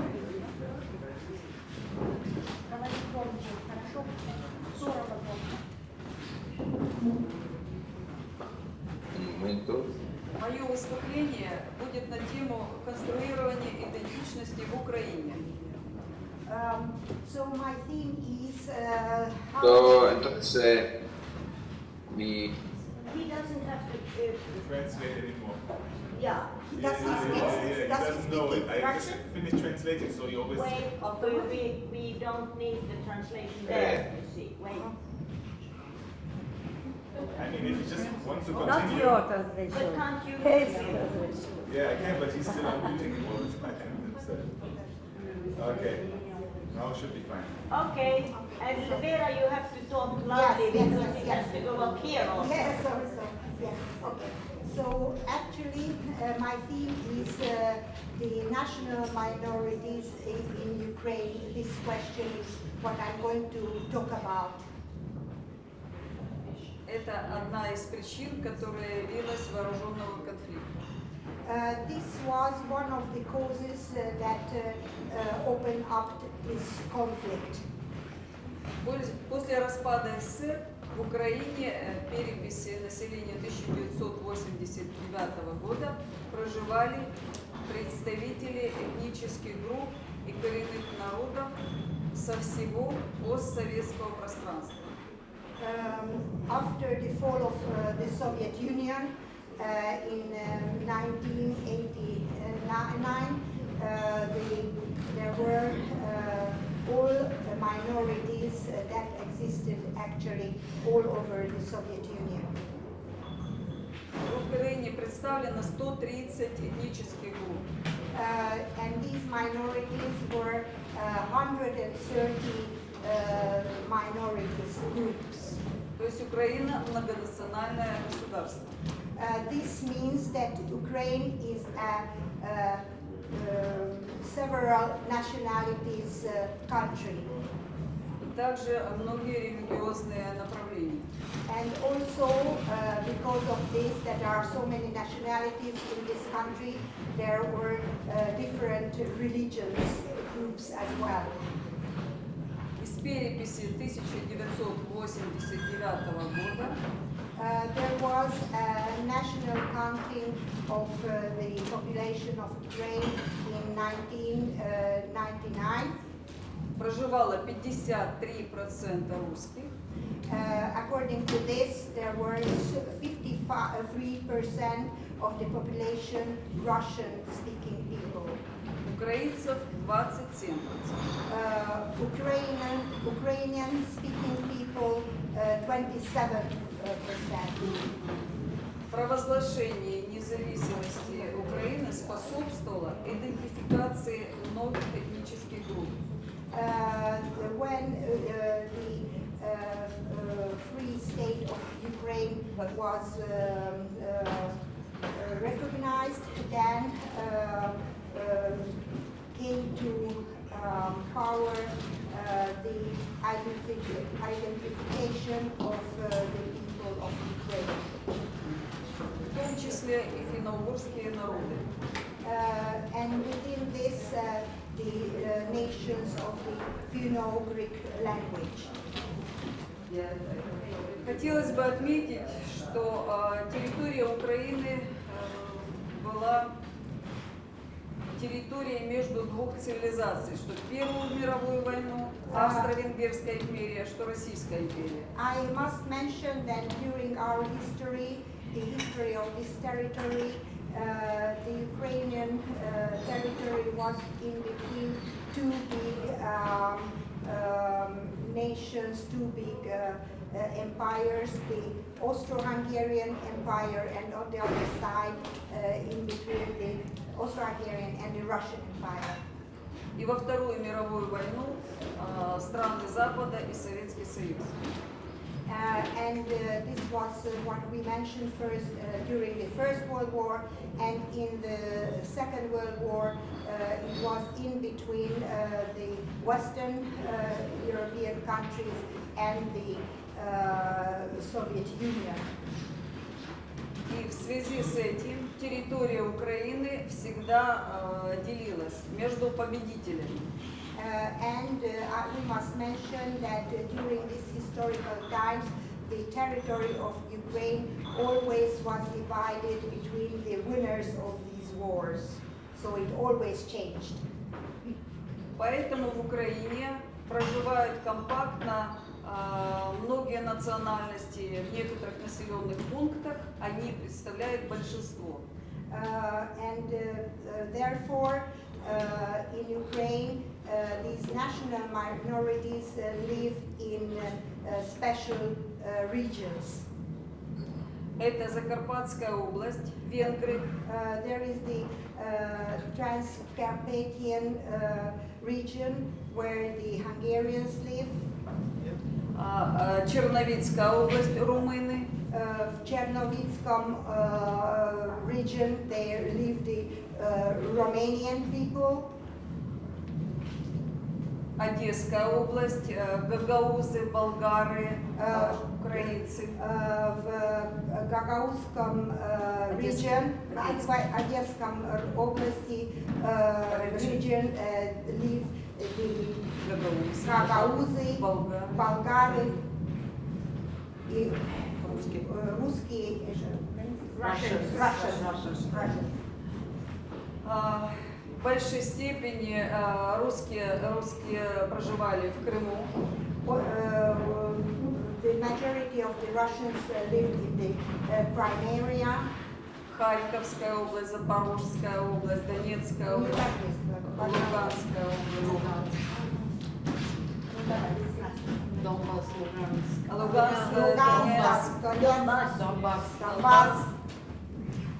К сожалению, в которых идут вооруженные действия. These are the regions where the war actions started. В Украине были созданы многие общественные организации. After the 89th times in Ukraine, many NGOs and civil organizations were formed. Представители этих организаций, они были очень активными. The representatives of these organizations were very active in their work. Создавали механизмы и инструменты по защите своих прав. And they worked out legal, so according to the law, structures to defend their languages, their culture. При их активном участии была написана новая Конституция Украины. In those times, there was a possibility to be active in the construction, what should be in the Constitution of Ukraine. So they worked in this field. Которая говорила, что украинский язык государственный. They said that Ukrainian language is the language of the government. Русский язык официальный. And the Russian language, beside it, it's an official language as well. Было создано Министерство по национальностям и религии. There was a ministry bring to life which was responsible for national minorities and religion. Принимали участие в обсуждении законов Украины соответствии с международными нормами. And these organizations were part of the work and they watched the international laws and make it together with the Ukrainian laws. Которые касались защиты прав национальных меньшинств. And these laws helped to keep the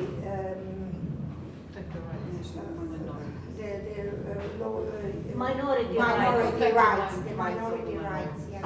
В 2001 году была перепись населения. In 2001, there was a new counting of the population. И уже при переписи населения And according to this, русских насчитывалось 20%. Russians from the previous 53% became only 20. Only 20. А украинцев уже 51. Ukrainians were counted 51%. Исходя из этих цифр, можно сказать, and these numbers were very talkable because что перепись населения стала политическим инструментом украинизации. And this became a political process of Ukrainization. К сожалению, переписи населения не проводилась до сегодняшнего дня. And this was the last occasion they counted the population. Stop. После оранжевой революции, которая произошла при поддержке США, and after the so-called Orange Revolution, which was supported by the U.S., стали переписывать историю, учебники по истории. They started to rewrite the history books, and in the schools, new books appeared with a new type of history. Появилось много мифов о происхождении украинской территории как государства и украинцев. And a lot of myths were created how the Ukrainian ancestors lived in Ukraine and how the Ukrainian country was founded. Вот такой смешной факт, что некоторые исследователи говорили, что Иисус Христос – это украинец. There were such extremes even that Jesus Christ became Ukrainian origin, was Ukrainian origin. Первое упоминание о территории как Украины появилось на карте. And on the maps, the first what they showed when was the first map of Ukraine. В 18 столетии, of 18th century map, который сделал французский картограф Боплан.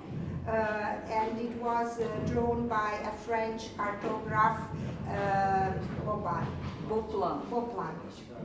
После 2005 года в некоторых регионах постепенно стали закрывать школы с русским языком обучения. As there was only 20% of Russians on the territory of Ukraine, they started from 2005 to close down Russian schools. Необходимо отметить, что общественные организации создали механизмы и инструменты по защите своих прав. According to this, it's not very curious that the organizations started to fight for their laws and for their rights. Так называемые советы при местных населенных пунктах, городских администрациях, кабинете министров и президенте Украины. From the very low level in villages, in cities, and in ministry, and even in the presidential level, there were such groups which dealt with this question. В 2010 году государственная структура по религии и по решению вопросов национальных меньшинств была ликвидирована. In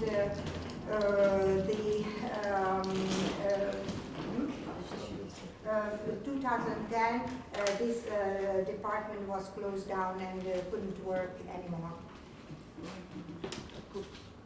В 2014 году произошла очередная революция.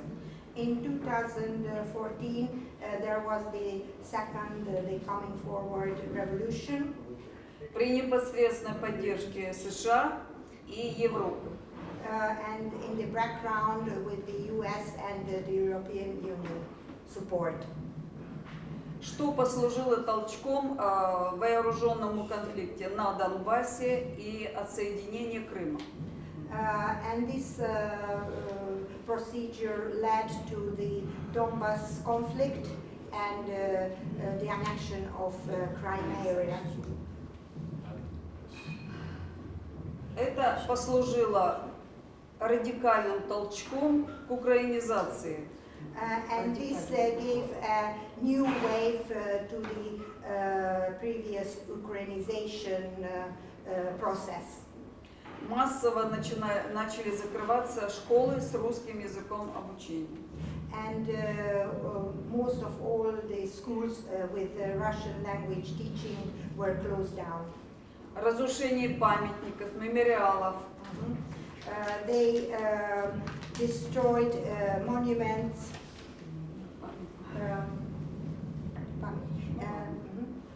Переименование городов, улиц.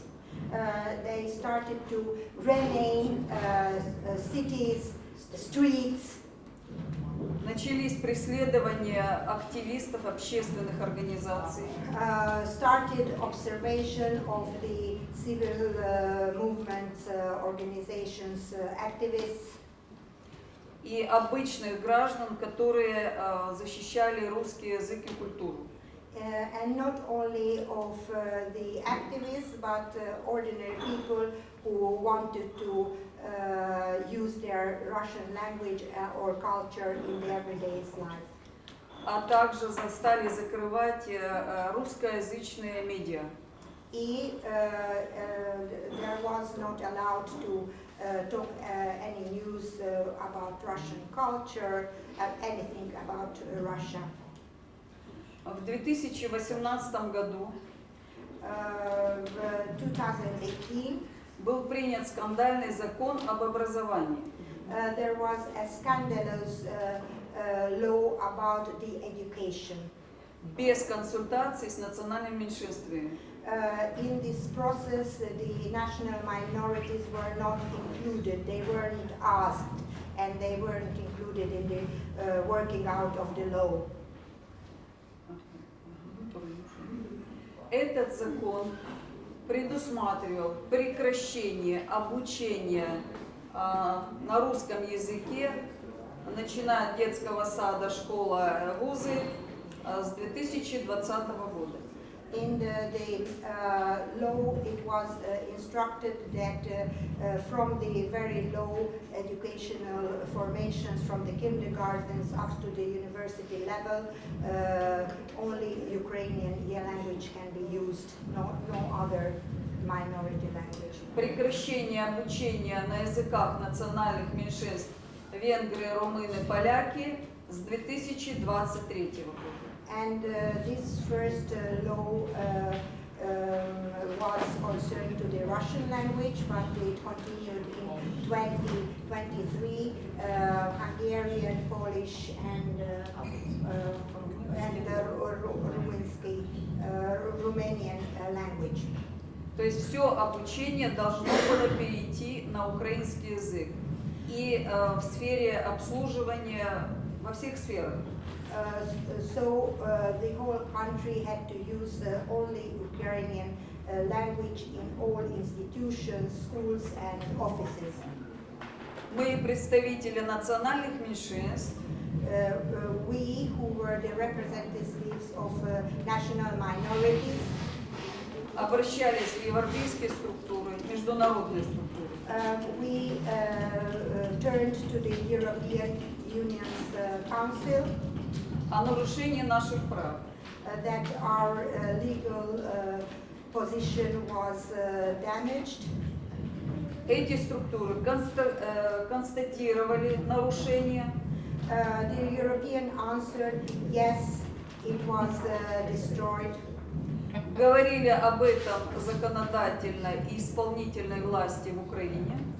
And they spoke in the government also about this. Но после этого нас, активистов, приглашали на разговоры со службой безопасности в Украине.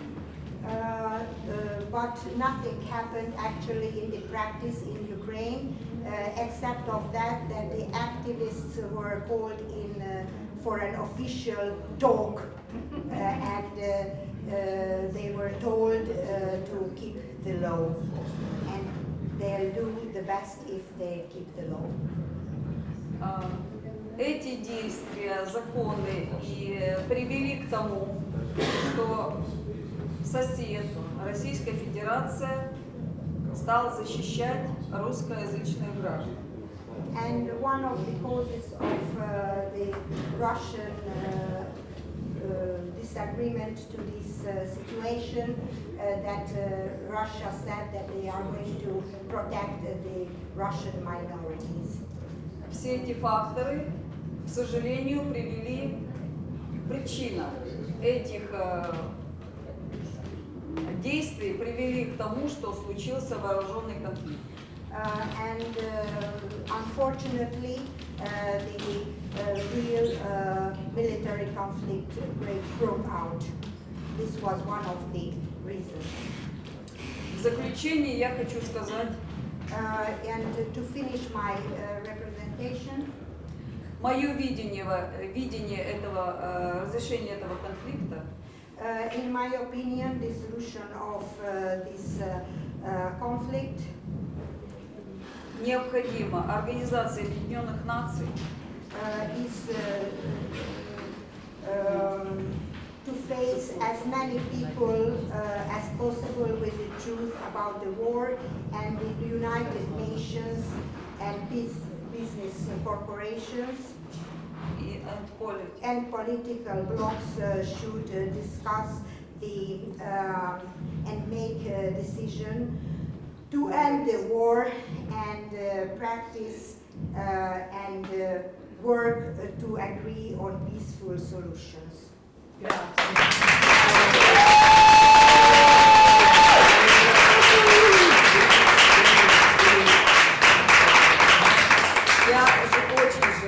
Я очень надеюсь, что скоро наступит мир. And she says, I wish as soon as possible there will be peace. Потому что мы все зависим от того, когда завершится этот конфликт. Этот конфликт касается всех на земле. Nobody is excluded from this conflict. Everybody is in it, all over the world.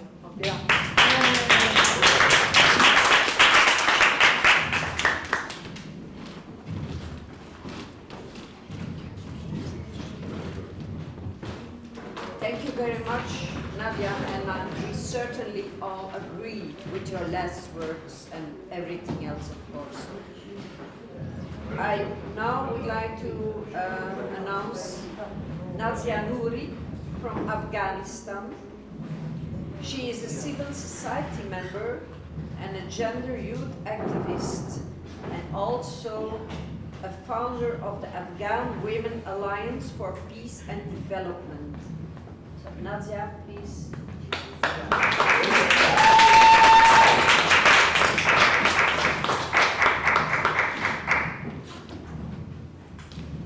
Thank you so much. You have to speak out. Okay. And look in the camera. Okay. Okay. Thank you so much. Before I start my speech, I would like to thank you all, and especially Uda, Ria, Anne, who make it happen and invite me for this event. And also thank you all who are standing in solidarity with Afghanistan. Afghanistan, the country which you all know is in the center of Asia, is always being a battlefield for superpowers to dominate each other and also to get benefit from the rich minerals like lithium and uranium. I don't want to go deep in these two minerals, as it's already explained yesterday by Ria and other fellows, that how these minerals are used to make weapons and also to make nuclear mercenaries.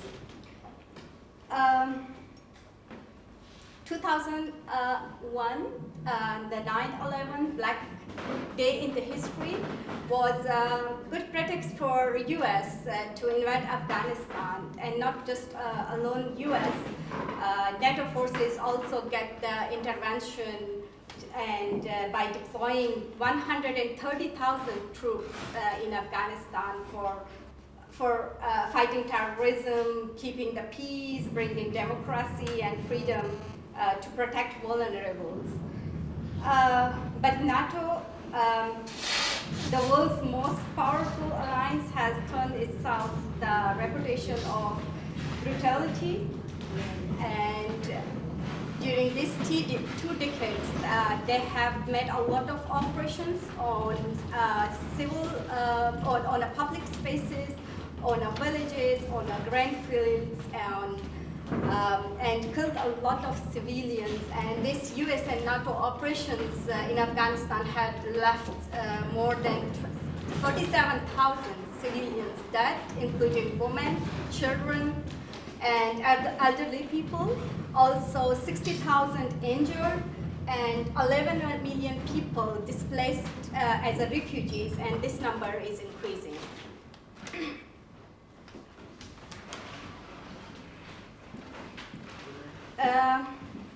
And it's not only Afghanistan, but Iraq, Syria, and other countries have similar tragedies, and it's happened over and over again, and can rectify this, that how in Iraq the same situations had happened.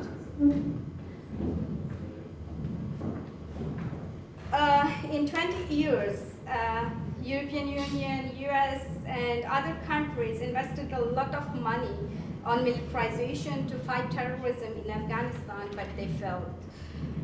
In 2021, US and NATO took their forces out of Afghanistan and leave Afghanistan in most miserable situation.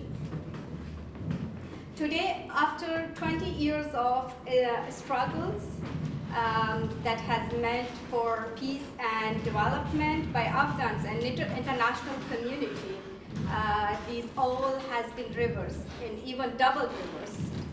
Afghanistan is back in the point where all these struggles have been started in 2001. We see Afghanistan is now in a humanitarian crisis, and the poverty is so much increased that 70% of people are living in underlying the poverty line. And there are enforced displacements. As I said, that this number is increasing. And also across the country, there are obstructive gender practices impacting access to life-saving services protection, education, and employment opportunities. And the worst scenario is that Afghanistan is not the topic of interest anymore.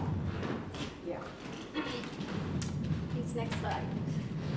What we learned from the lesson that we learned from Afghanistan is that what international community has did in Afghanistan in 20 years by investing more money in war and in militarization, it doesn't help Afghanistan. Afghanistan is back on the position where it is started, and even in the worst position. And we see that that now we are more in the need of solidarity and cooperation for peace, for freedom, and also for economic cooperations to end the poverty and to take actions for climate change.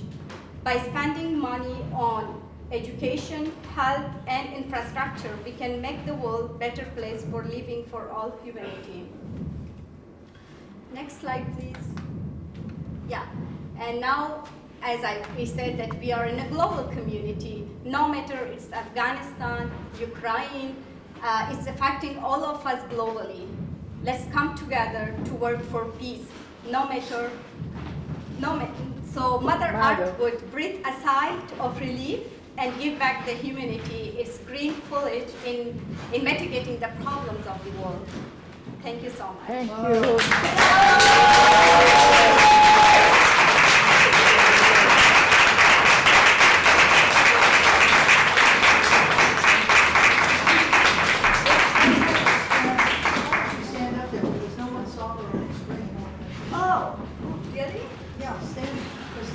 Because of the slides. Could you the slides stop? De last. Huh? De last slide. Ja, omdat het er altijd op staat. Who is the moderator? I need a copy. I need a copy. Should we say there?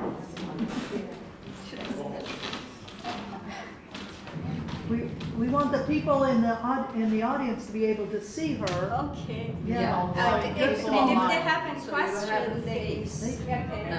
and if they have any question, I'm here. Yeah. That they can ask. But first they like to see it. We are going to try the technique. Our main technician is gone, so we're going to try, but Pablo is gone. So. Okay, we'll. So we'll Yeah, we're trying. yeah, all the people in the Zoom are already seeing you. Okay. Well, you stay with me because Ulla asked to give some comments or some remarks. It's just a comment. Please come on stage, and then the questions can be asked. Is this now online? Yes. Yes, because I want to call on Margaret Bonins. She was helping you also, was that so? Yeah. Margaret, we need to get some money for getting Nazia to Washington in 2024. Oh, thank you so much. Yes. Thank you so much. It's so nice of you. As we said, that's not the thing that we are here to show solidarity. That's if we disunite, we cannot help each other. We should stand united so that we can help each other. Now in Afghanistan, girls are not able to speak up for their very basic human rights. But I got this opportunity, and I'm thankful for Anne, for Ulla, for Ria, and I know it's my well-wisher who supported me to come to Brussels as well, and she organized everything for me. Thank you so much for your cooperation and showing solidarity. Thank you.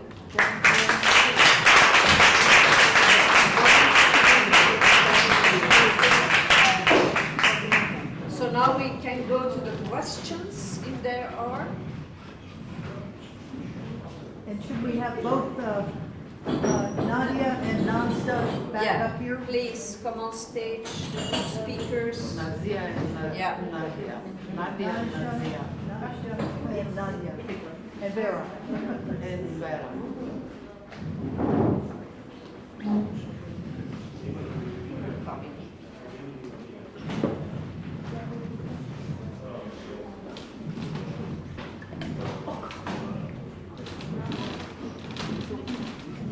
Margaret Bonin in line. Thank you very much. I have a question to Nadia because of the counting in the Ukraine.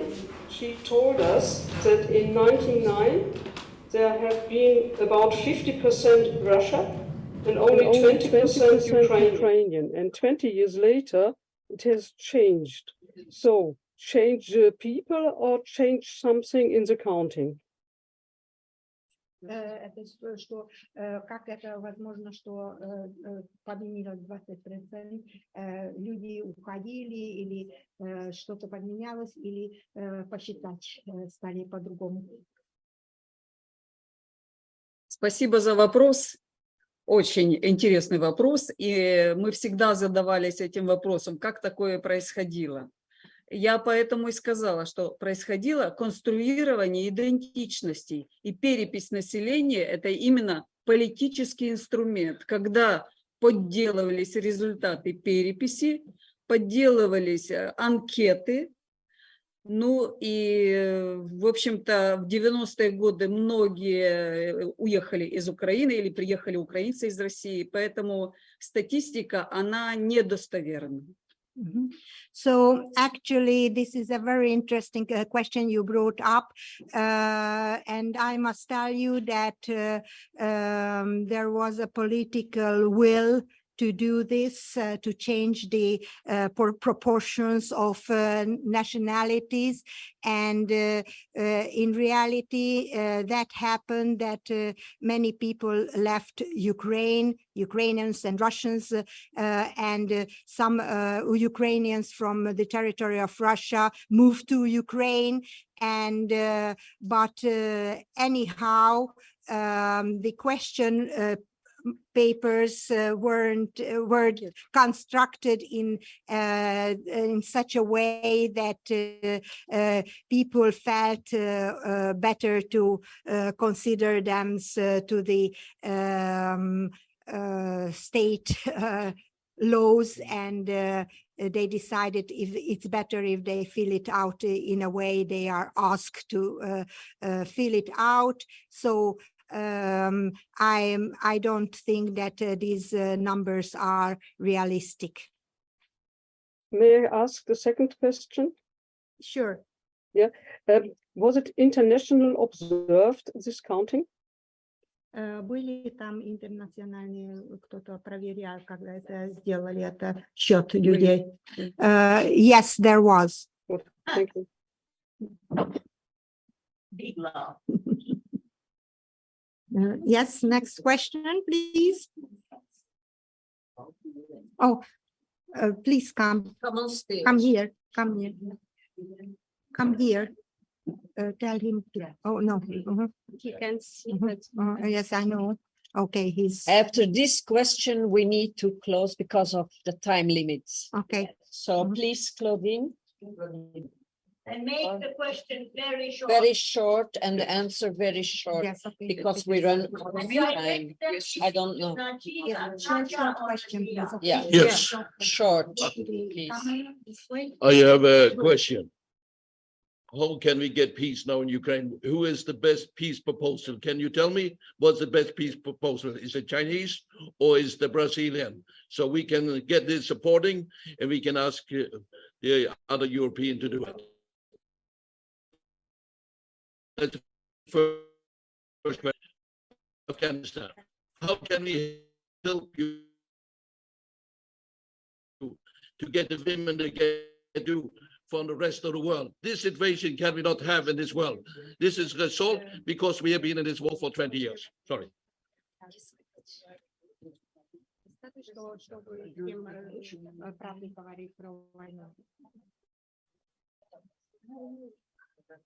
Спасибо за вопрос.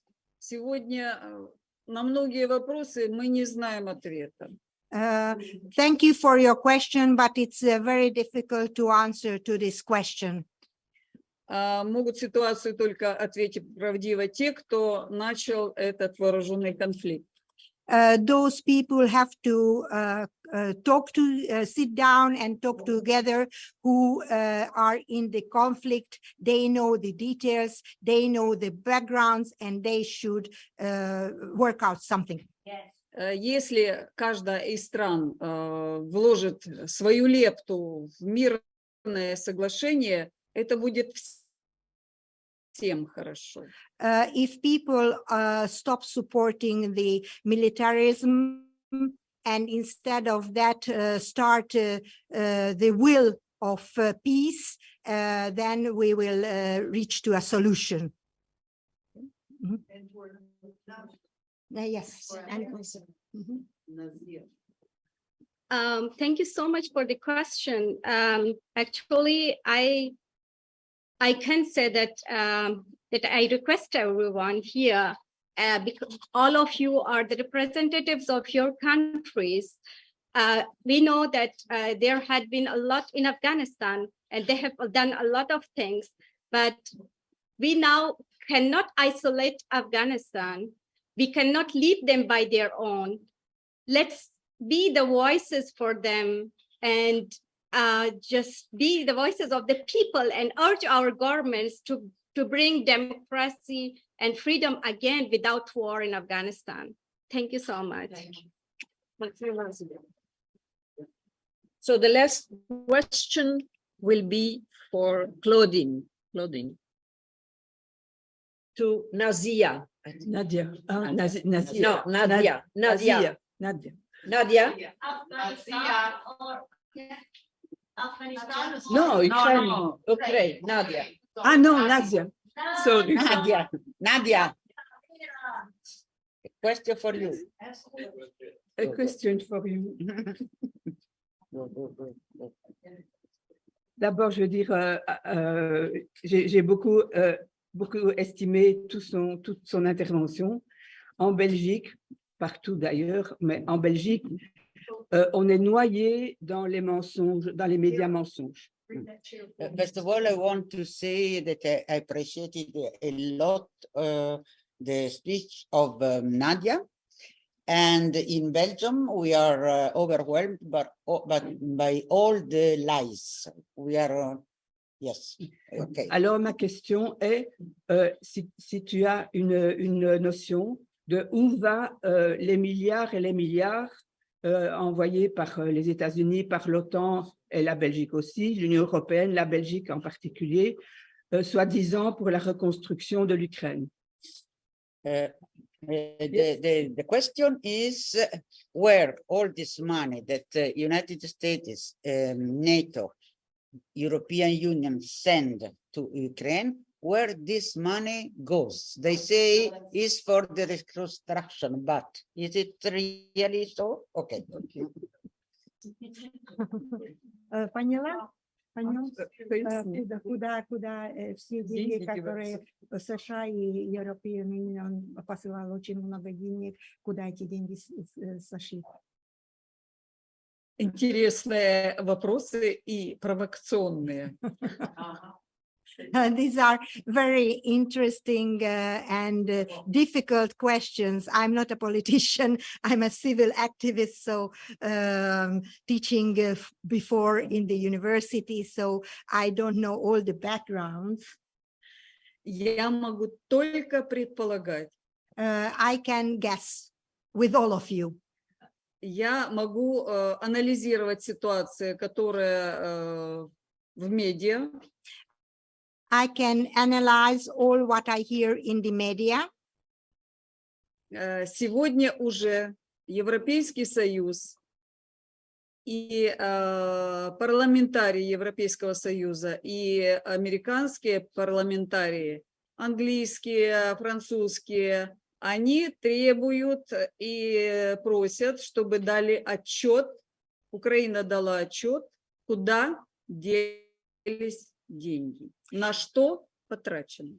The European Union is asking Ukraine to make an account where all those sums went, what they have sent to Ukraine. They want the Ukrainians to answer to this question. Я думаю, ситуация эта к сентябрю прояснится, может быть в лучшую сторону, может быть в худшую, но сегодня любое движение денег в виртуальном пространстве отслеживается. Заинтересованность политических блоков. So there is such a demand, but we hope that by September this will be cleared out or not. And all these monies are in the wheelchair sphere moving. So